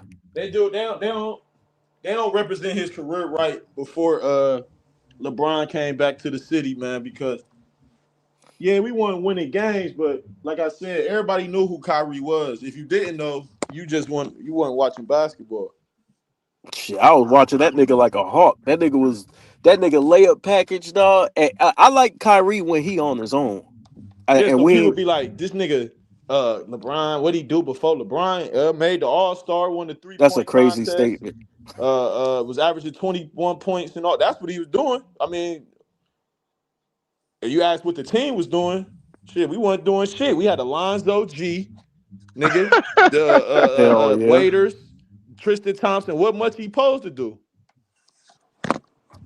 And yeah, I wish we could have seen Kyrie like playing on his own without another superstar next to him and just getting it, man. But I mean, I in don't year think 3, LeBron got there. I mean, or year 4, LeBron came there. So I mean, yeah, I wish he was able to show a little bit more of his individual game. Like I know he showed us that, but he didn't really get.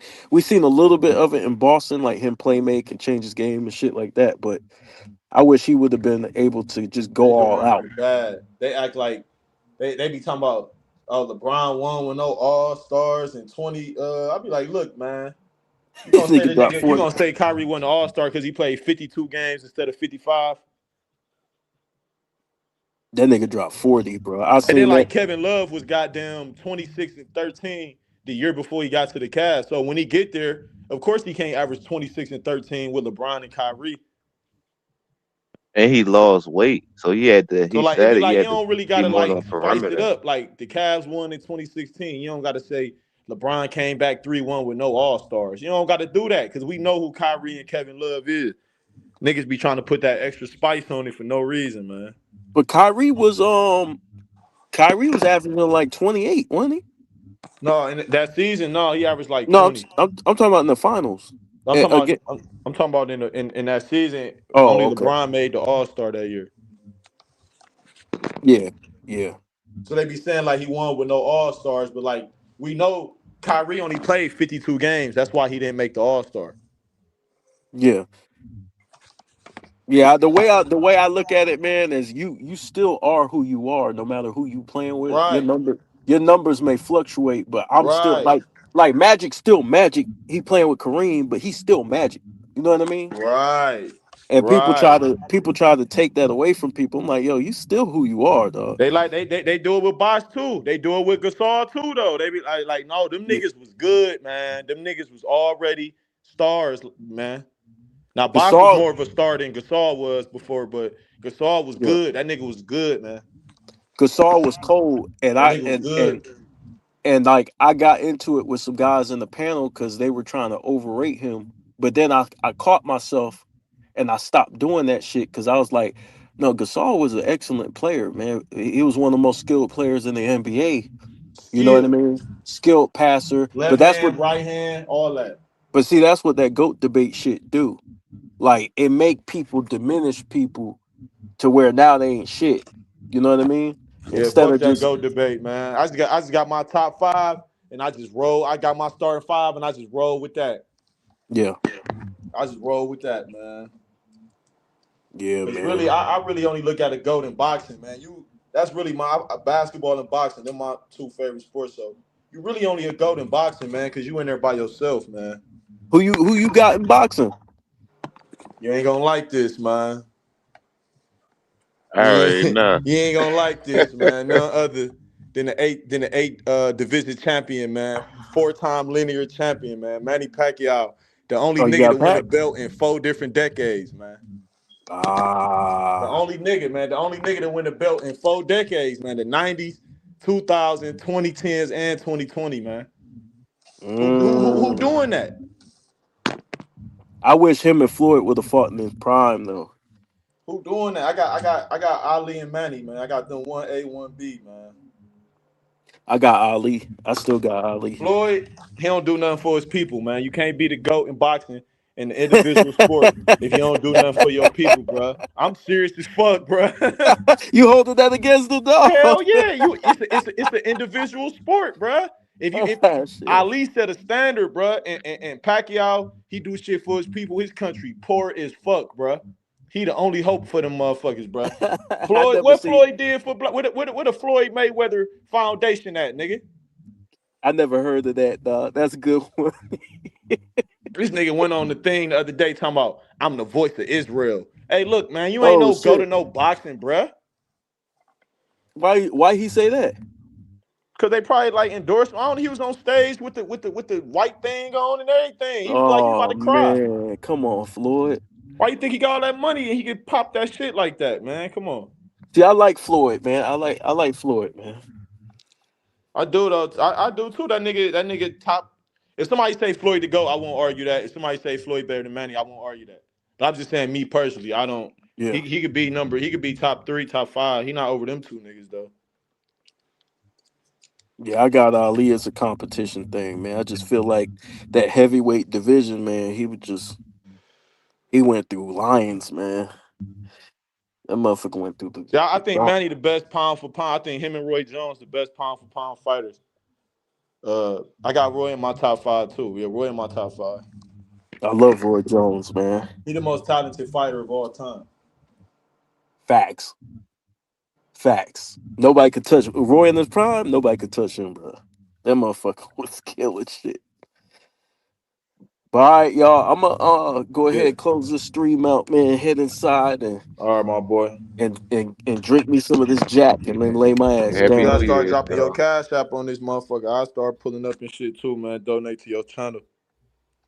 Yeah, man. Yeah, you know the game though, so you know I pull up, niggas. But I know niggas know basketball. Whether we agree on, niggas ain't gonna agree on everything because we men. But when I know a nigga know basketball, I'm pulling up. Oh yeah, no doubt. I know you know your shit. That's why, like, a lot of times I just sit back. I try to gain understanding. I'm just be passionate about this shit, bro. It don't be like no. It don't really be like no like personal disrespect. I'm really passionate about this basketball shit. I really live this shit fucking every day, bro. Yeah. We might disagree, man. But see, the thing is, it's serious to me. But I'm open to listening to people's opinions, bro. Like, cause everybody, you know, if we all agree on who's the best, it wouldn't be fun. You know what I'm saying? Hey, I'm gonna tell you this: Hakeem and Jordan, that just know them 1A, 1B for me. I think highly of Hakeem. You know, I got my boy Bean, man. You know how I roll. You already know how I roll. Yeah, I got them 1A, 1B. Then I got Kobe third. Okay, no doubt. Yeah, I like those one of my Hakeem's my favorite center. Yeah, Jordan was scared of Hakeem, so I got him number one. If the best nigga scared of him, then that means he better than him. So you got Hakeem over Jordan? Yeah, he said I didn't want to face the Nigerian. That's the direct quote. And when them niggas played, I think they was like 10-5 against the Bulls, or 10-6, or 10-4, or some shit. Yeah, so yeah. He got the hardest finals ever. Him and Dirk. Yeah, I got that nigga number one, bro. Shaq and Hakeem got argument. That's the argument with Shaq and Hakeem. You can't be in no top 5. You don't play defense, man. Hell no. Steph Curry, Magic. Hell no. Yeah. Hey, you know how I look at shit, Swish. The way I reason with this shit is I say, who mastered the game, and like, when you master the game and you win and you dominate, those are the people. Like, when you master the game, people come to you to learn. No, I'm not mad at Magic. Magic built the NBA. Magic is his name. Magic. I get Magic top 5, but that Curry shit, no, fuck no, hell no, hell no. First of all, let me say this: Floyd Mayweather, the greatest boxer of all time. Let me just think that in there. Yep, secondly, Curry is arguably top 3 greatest players of all time. Oh my God.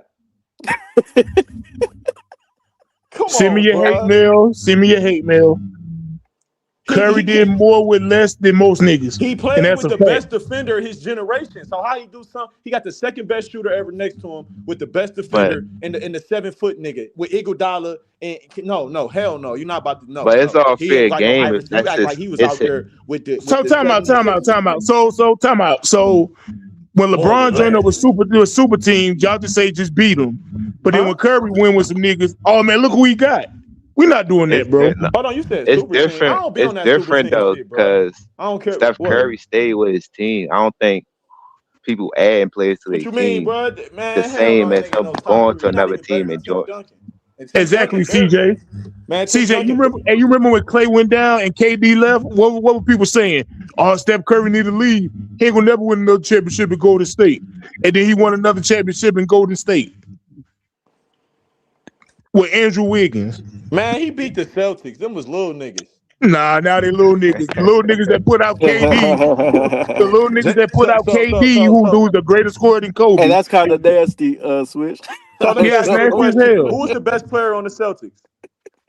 Jason Tatum. Did Curry guard him? Did he guard Curry? No, answer the question, bro. I see. No, Steph Curry 6'2", bro. Like, be for real. Bro, answer the question, bro. I didn't ask you his height. We know I his gotta height. get you 2 niggas on the stream all the time. Hold on. You want to be nasty with it? I'm not. Curry didn't guard. Listen, Curry didn't guard Jason Tatum. Cool. But the Celtics had the defensive player of the year. What happened to that nigga? Walk with me. I'm making a point. He didn't guard him, bro. Wiggins guarded that nigga, bro. So stop giving that nigga all the credit like he was just. I didn't give him all the credit. Stop doing that. Don't do that. I'm not. You can't do that Democrat talking stuff to me. You can't say BS to me, and I'm a fall for it. But I ain't say all that because Andrew Wiggins was arguably final MVP candidate worthy. And what was everybody saying about Andrew Wiggins before he got with Steph? Real niggas know he's not a bust. Oh, now real niggas know. He averaged 21 on the Timberwolves. How now you the a real bust nigga, yeah, y'all know now because he played with Steph. How you a bust and average a dub? How? Hey, look, the real niggas won't saying that until he won with Steph. Now y'all want to act like he's Scottie Pippen. Bro, if you gonna say a nigga who averaged 21 a bust, you got now y'all want to act like Andrew Wiggins, Scottie Pippen, and Adrian Dantley and shit. No, I just like, said he wasn't a bust. He averaged a dub. That's all I said. You know what I'm saying? Now Andrew Wiggins one of them niggas now. Now he Alex English and shit. Like, get the hell out of here, bro. Like, we not doing that, bro. I ain't say he was Glenn Rice, my nigga. He wasn't a bust. I said the nigga was not a bust. You know what I'm saying? That's all I said, nigga. Now he like, come on, now he Grant Hill and shit. Baylor, right? Yeah, now he Elgin Baylor. I ain't say he was Bernard King. All I said was he not You know a what I'm bust. saying? Like, we're not doing that, bro. Just like niggas be trying to do a Gasol, they act like he damn Kevin McHale and shit now. Like, he was a great player, but we ain't gonna overrate He was the best international player in the world, nigga. That's the thing about Gasol. We gotta give credit to Gasol because Kobe said he don't want him championship. No. Gasol deserved credit, but people start overrating Gasol. Man, he was an all-star before Kobe. He was an all-star after Kobe. That's but people start talking about Gasol like he was. I seen a nigga say Gasol was better than Dirk, bro. No, that's cap. That's cap. That's what I'm saying, bro. People are overrating him. Some years with the Lakers, he did part. Like, Kobe was the man, but Paul Gasol did his part. That whole team did their part. Like, they was disciplined. Yeah, that Andrew Wiggins, Dominic Wilkes, he Dr. J and shit. Like, get out of here, bro. Man, I said he wasn't a bust because he averaged. Yeah, we ain't doing that shit. You can't be a bust if you average a dub, my nigga.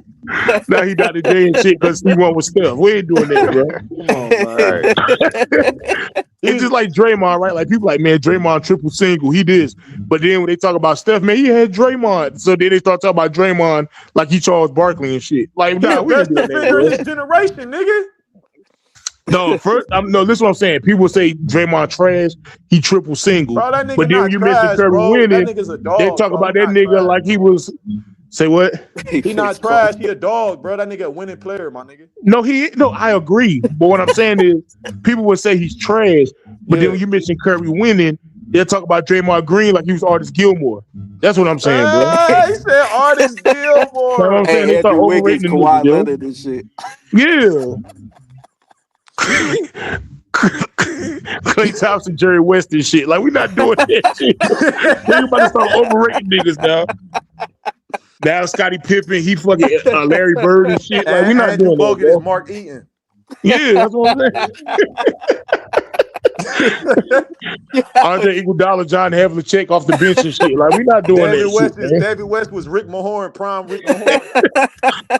Know what I'm saying? People start doing that when niggas start winning. Like, people start overrating the niggas. It's like, bro, like, just like niggas got mad at me. I said Jamal Murray's a great player. We were talking about Jokic. I said Jamal Murray's a great player. They were talking about like comparing Jokic to like Shaq and Kareem and other guys. And I wasn't saying Jokic was better than them. I was just saying, Jokic, he won a championship. Jamal Murray's a great player, but he's not a Kobe Bryant or Oscar Robertson. And they got mad at me. I said, bro, I ain't say he was trash. I'm just saying he ain't Kobe Bryant. Bro. That's the definition of a sidekick. Yeah, I'm just saying he ain't Kobe, bro. I ain't say he was trash. Like, damn, we about to say he Kobe now? Because he won with Jokic. Yeah, I feel you on that. Jamal Murray, Isaiah Thomas and shit. Yeah. Yeah, he missed Richmond and shit. Like, man, come on, man. They said Klay Thompson, Joe Dumars. That's what I'm saying. They just start overrating niggas because they want to like downplay the greatness of another nigga. No, like they told me Klay Bynum. Thompson was a two-way player. The nigga Viz told me that. I say Klay Thompson is a 3-and-D. He's not a two-way. He's a 3-and-D guy. Yeah. He's the ultimate 3-and-D guy. He's not a fucking two-way. The Andrew Bynum became David Robinson. Like, I'm like, okay, man. All right, So bro. let me ask y'all a question. Did Kobe need Artest to save him? Hell no. If you look at the he needed Artest to do his job, like defend. Oh my God. What you mean save? What do you mean? Because earlier, bro was like he needed Kyrie and Ray Allen to save him. Yeah, but when we were up in that game, we were winning that game before Artest When he hit the shot. Yeah, go back and watch. We were winning. We were I already can go up. back and look. I ain't saying you probably right. Shit, you gonna know it better than me. That Kobe shit. Yeah, we were already winning when he hit that shot.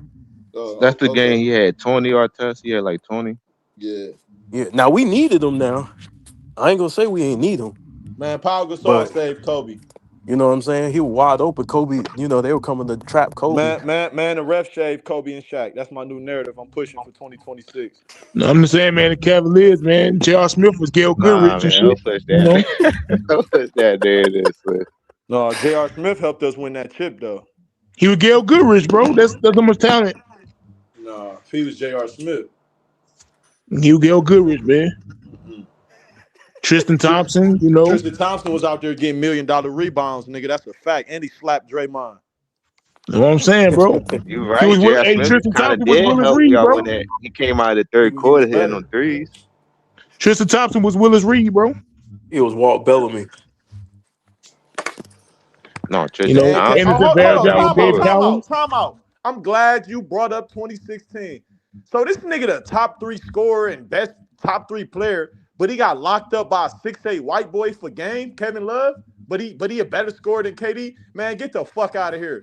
How you can't get past Kevin Love on the isolation? But I can get past Kevin Love on the isolation. No messed up ACLs, you ain't. So he a top 3 nigga, but this nigga hurt and all this shit injured. Man, get out of here. You can't guard. And Nigga, he was hurt. Like, that's a fact. It's not even a excuses. Bro, he was hurt, bro. So Like, what's the excuse for it's him not an throwing excuse. What's the excuse for him throwing a behind the back pass to the niggas in the front row? He was just ignorant as hell. Pressure breast pipes. I mean, well, hell, when you playing against LeBron, Kyrie, Tristan Thompson being Willis Reed and all these niggas, shit. This nigga won a chip with KD. He won when niggas broke their kneecap, and then he won against a little ass Celtic team. Hey man, get out of here, man. The little ass Celtics team that broke down KD, the great scorer, right? Team was injured too, Who though. was on KD team with him? James Harden, And Kyrie Irving. No, they was in that playoff series with him. Oh, so now you're making excuses. No, I'm asking you, was they in that series with him? Now you're making excuses. Hey, you niggas is comedy. No, I was bro. like, Y'all funny as hell. listen, bro, listen. I was locked up during that playoff series. I swear to God. I'm asking you, was Harden and Kyrie on the court? They was on the roster. Man, so they wasn't on the court with him. James Harden was on the court. Oh, just was? Yeah. No, Kyrie was on the court. Kyrie was it? playing? Yeah, Okay. Kyrie, my bad. One of them niggas. James was out. Oh, okay.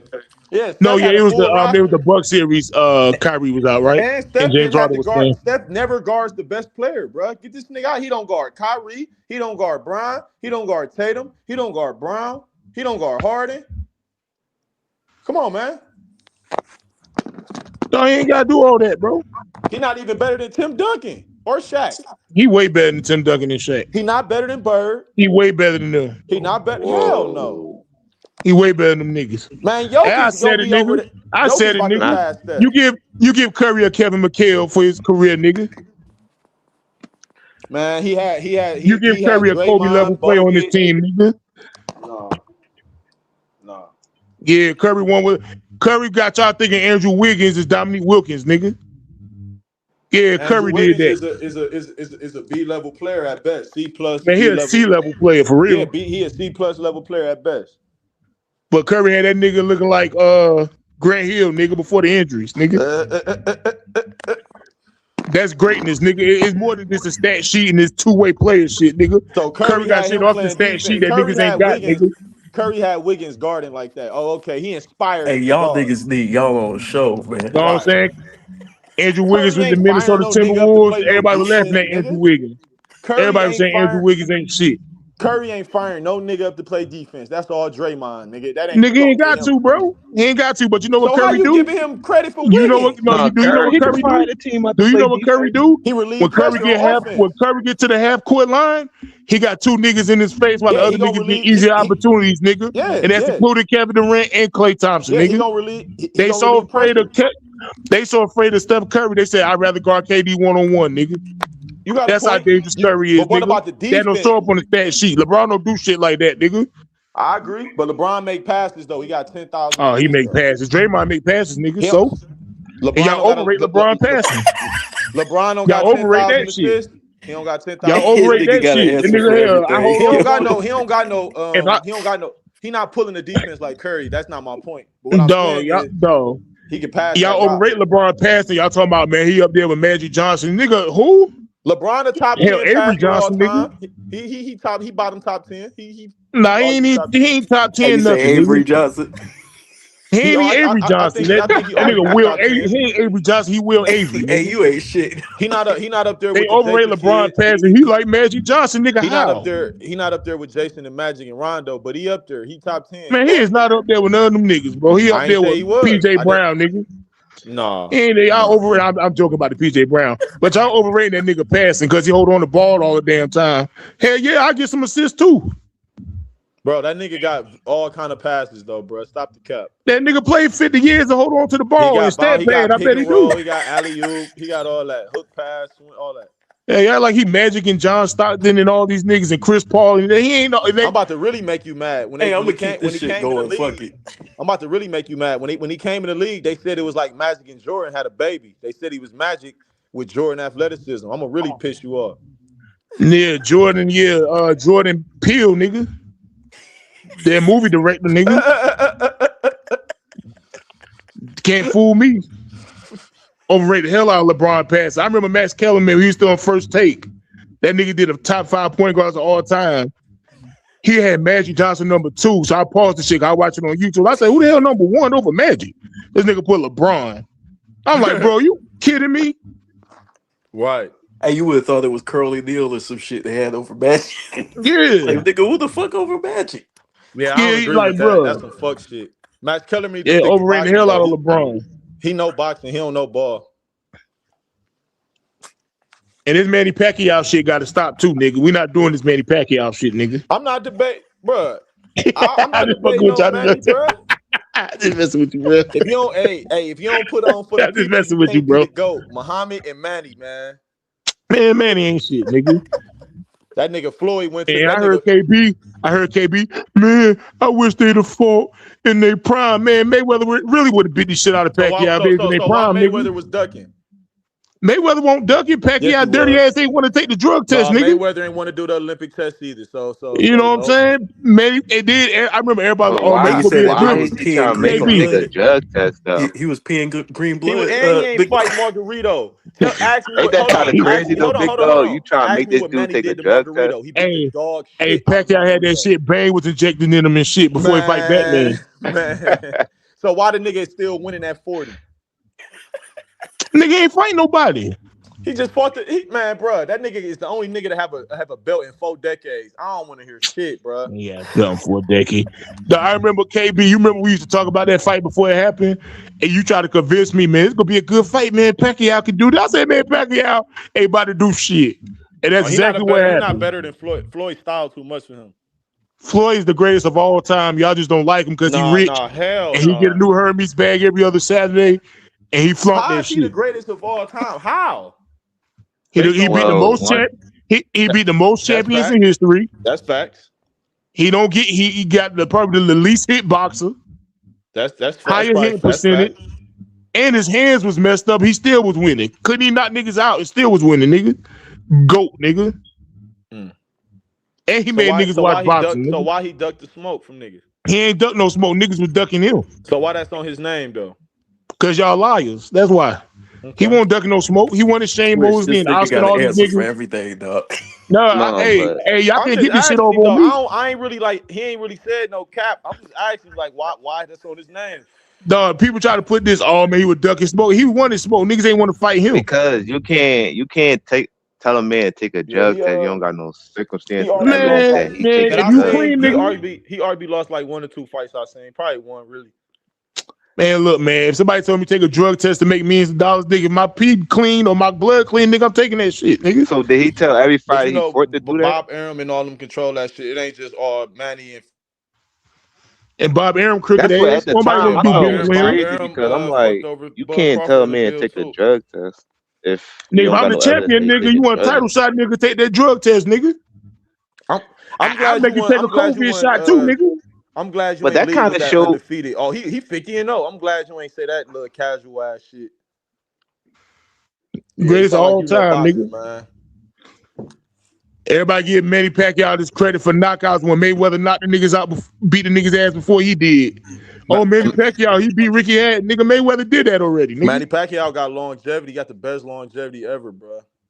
LeBron do too. He ain't top 20. I don't care. No, this is that boxing, nigga got knocked out though, Swish. Fuck LeBron. We ain't talking about no basketball. This I'm talking about longevity. That's what I'm saying. I don't care about that longevity shit. Manny got real longevity. From 106 to 154, he got belts, nigga. Okay. Yeah, that's longevity. That's just my whole point. Man, that don't mean shit. Yes, it do, nigga. The only 8-time champion, nigga. 8 division champ. Evander Holyfield, at least at one point, had one more world heavyweight titles than anybody else. Was he the GOAT? Evander Holyfield, a top 10 heavyweight, arguably. What you mean? But was he the GOAT, though? Because he had more world titles than anybody else. Bruh, he ain't got 8. Was he the GOAT? Lennox Lewis was he the He beat Mike Tyson twice. What you talking about? Was we saying Evander Holyfield was over Ali, Foreman, Frazier? Was we saying that? Well, he got to be in the argument. If we put Mike Tyson in the argument, he owned Mike Tyson. Mike Tyson ain't in the argument neither.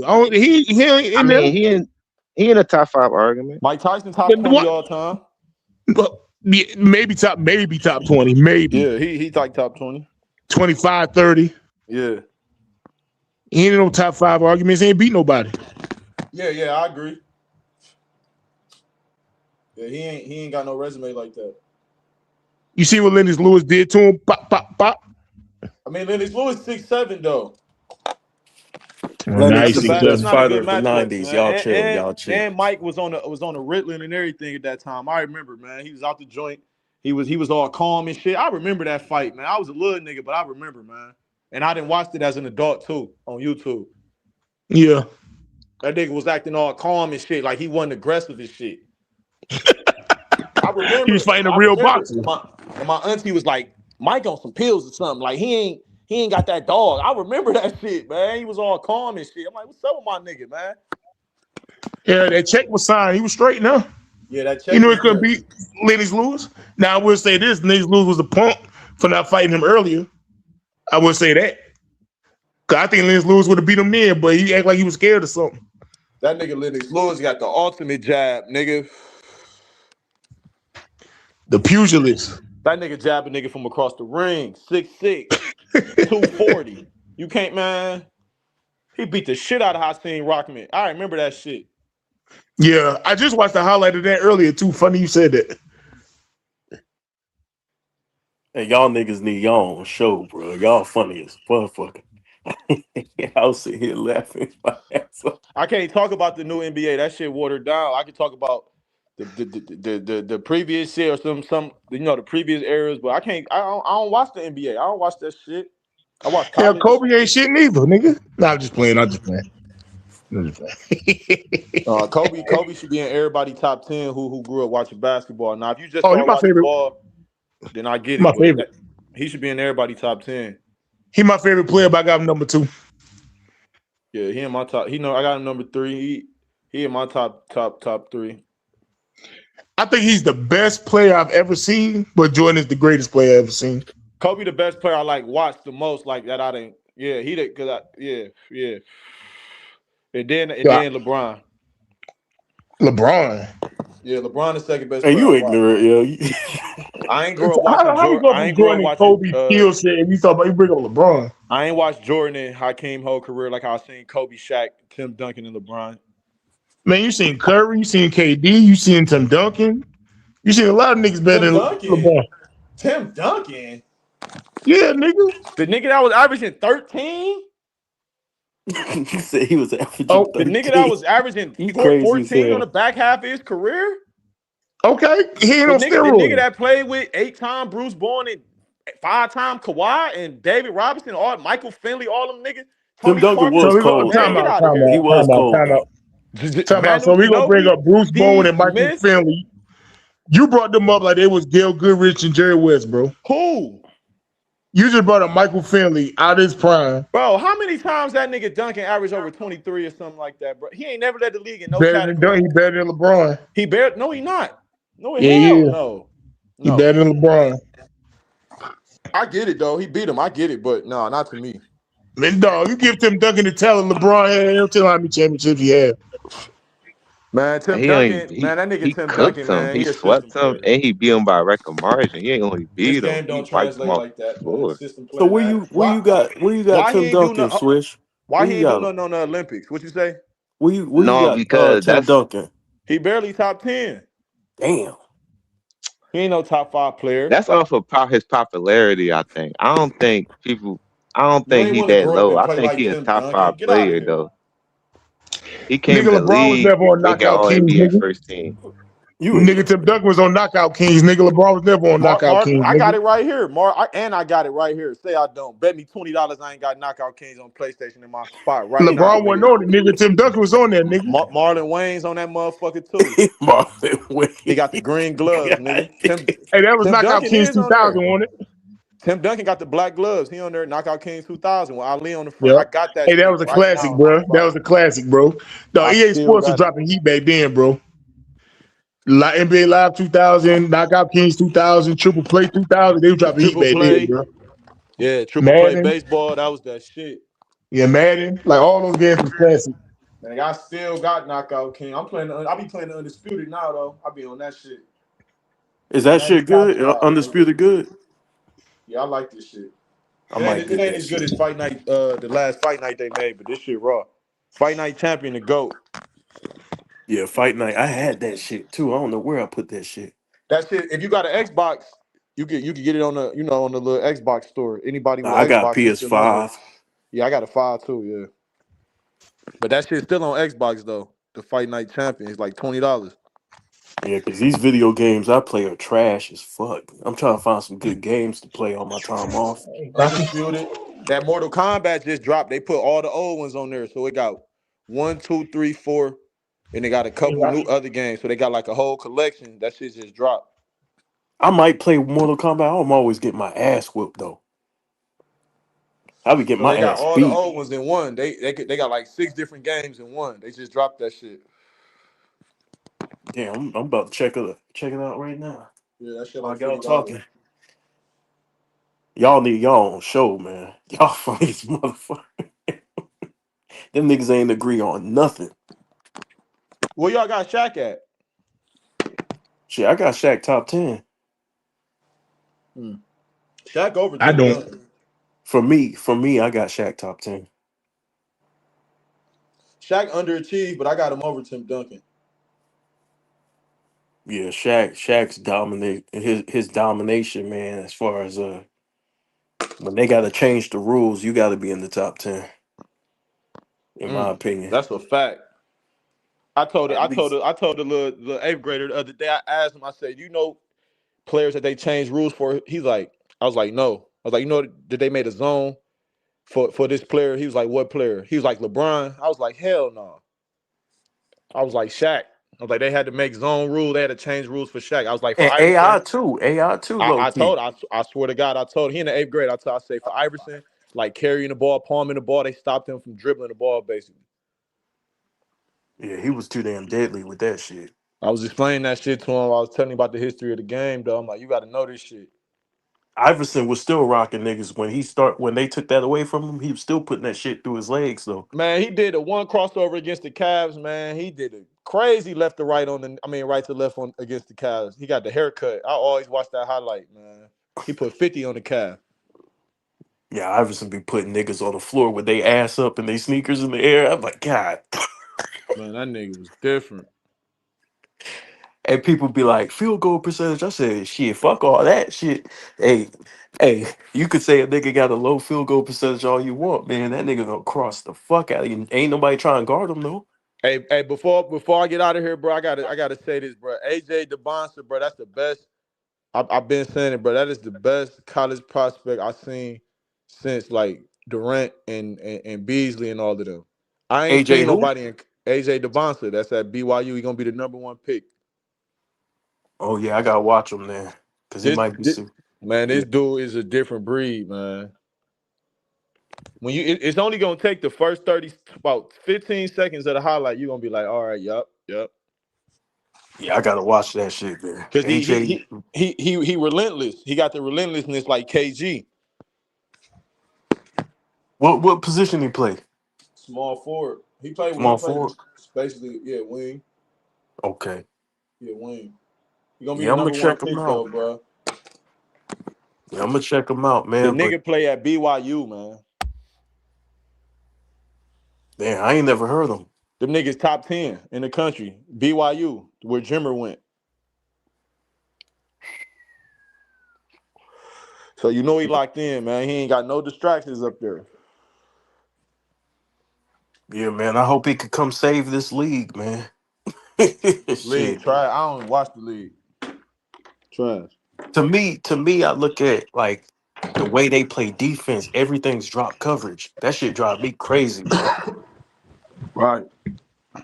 Man, I watched the Cavs play the other night against the Knicks a couple nights ago. In the second half, I watched Mobley and Allen. Neither one of them niggas did a post dribble. Neither one of them niggas did a back down dribble. Not one back down. I'm like, bro, what is this, man? This WNBA? Not even WNBA post up. Is it because of effort, or is it that it's more Even the offensive girls post threats? up more than the Cavs. I think the coaches be like they teach them the analytics like yo, you can't post up. Post ups don't work no more. I think they tell them that. They don't even like do a post up to like draw the defense in. You know what I'm saying? Yeah. Them niggas just play pick and pop, sit on the baseline, wait for the bounce pass, or wait for the oop. That shit Trash. crazy. Niggas be like 7'4" and shit. Trash. They don't get no touches in the I paint. can't watch that shit because I train. I'm a trainer, bro. I train every day. Athletes, players. Most of the players is young, from like middle school to high school. So I can't like bro, y'all gotta know how to do a drop step. Y'all gotta know how to, play with your back to the basket. You can't just be watching this NBA shit. Like, no, bro. Hell Bro, no. I told Swish, niggas looked at me like I was crazy because I was on BJ's channel and I was talking to Kurt. And I said, Kurt, you really, to be honest, this gonna sound crazy, but you really ain't gonna learn nothing by watching these NBA niggas play ball. Like, as far as like if you growing up playing basketball. And he was like, what? I said, nigga, think about it. What You you can gonna watch a nigga learn? like Durant and shit. Yeah, Devin Booker maybe. Certain couple niggas. You really ain't, but if for overall, bro, like you can't do none of that shit niggas doing. You can't do none of that shit Hell no, you're James gonna Harden. get called travel. You got to master the fundamentals first, and then you branch out from there. But them niggas is so good, they get away with shit. And so you can't model your game growing up on them niggas, though. But them niggas looked at me like I was an alien. They were like, man, what are you talking about, man? You can learn a lot from their game. I said, man, a nigga doing a hezzy, tween, step back. You ain't learning shit. As soon as you do that shit, your coach putting your ass right on the bench. Right. You gotta learn how to play in the system, man. Yeah, basketball, man, that shit fucked up. Cook. But yeah, man. Thanks for stopping by, man. Big Dog and CJ, man. Happy New Year to y'all, man. About to get out of here, dog. Yeah, in a Salute, minute. yeah. Hey, Eternal Basketball Family, you got a YouTube channel? No, I used to have one, man. I got a little Discord. I got and I got an Instagram.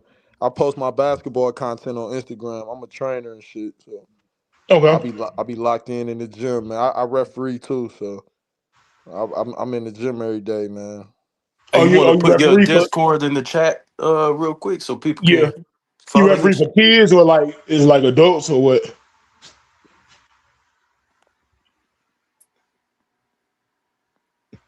Yeah, elementary all the way up to high school. So I got a question. So let's say somebody throw you a couple dollars to officiate a certain way. Have you ever been offered? You ain't gotta say if you did it, but have you ever been offered? I got officiated. I got paid. No, not like that. I got paid to like ref a game like off the clock. Like, so he was like, shit, we in a hurry. Can you just ref our game? I got 50. But no, I ain't never got paid to like motherfucking sway the game, no. Okay. I'm about to say you ain't gotta say if you did it or not, just one of them got offered. You ignorant as hell. Nah, you're a ref. I'm gonna ask. You know, that should be happening. I would never tell him to say if he did it or not, but I just wonder if he got offered. I put the little Discord link in the back chat. All right, I'm gonna try and copy it right now. We can follow y'all shit. Cause we can watch film in that motherfucker. Yeah, Discord. Yeah. Yeah, you can watch film in Discord. That's what I like to use that shit for. That's you what's can stream games and shit like that. Yeah, but all right, man. Anybody else got anything that they want to leave the people before we get our asses out of here? Tim Duncan is a top 5. Man, I just want to say this though. Chris Paul overrated as hell. The Clippers got rid of his ass. That nigga barely a top 10 point guard, if that. Damn. That's on I that. low-key agree, but you know. And we gotta have a stream on why y'all don't like Chris Paul, bro. Nobody fuck with Chris Paul. That shit crazy. He's just not fucking with a Stockton or a Kid or a Zeke or Cool Curry Z. or Magic or Oscar. Archibald. Hell, he not even fucking with Gary Payton. Shit, Nate Archibald was crazy though back in the day, though. Man, yeah, man. Walt Frazier, 2 chips. 9-time defensive team. Yeah, for sure. But yeah, we gonna get on that. That's gonna probably be the next subject is where you have Chris Paul and why. So we gonna get into that. But all right, man. Yeah. Hey, let me say one more thing. I just learned something today that in 2017 they released Parappa the Rapper Remastered. I just learned that today, and I think I'm finna download that shit. I just learned that today. They remastered Parappa the Rapper. That's that I'm about to download that PS1. shit. That's that classic PS1. Right They remastered it, bro. I just learned that today. That back in 2017. Hey, I wanted to say Happy New Year to everybody. I This appreciate nigga, I thought you fell asleep or some shit. Nah, I ain't fall asleep. I was still here. No, I was got just some ass or something. That nigga got that nigga ain't said nothing for 2 hours. Nah, I was That just nigga very patient. That nigga got some ass or something. I like, damn, that nigga left. he went and got some ass. He went to the liquor store. That was silly as hell. No, I was saying I was just listening to y'all. Y'all was holding it down. But yeah, I appreciate the invite as always, KB. Salute to Big Dog, of course. Happy New Year to everybody. Yeah, appreciate it, man. This was a good stream. Yeah, we're gonna try to get live more often too, man. Talk that real basketball shit, man. Yeah, bet for real. Yeah. All right, y'all. Peace.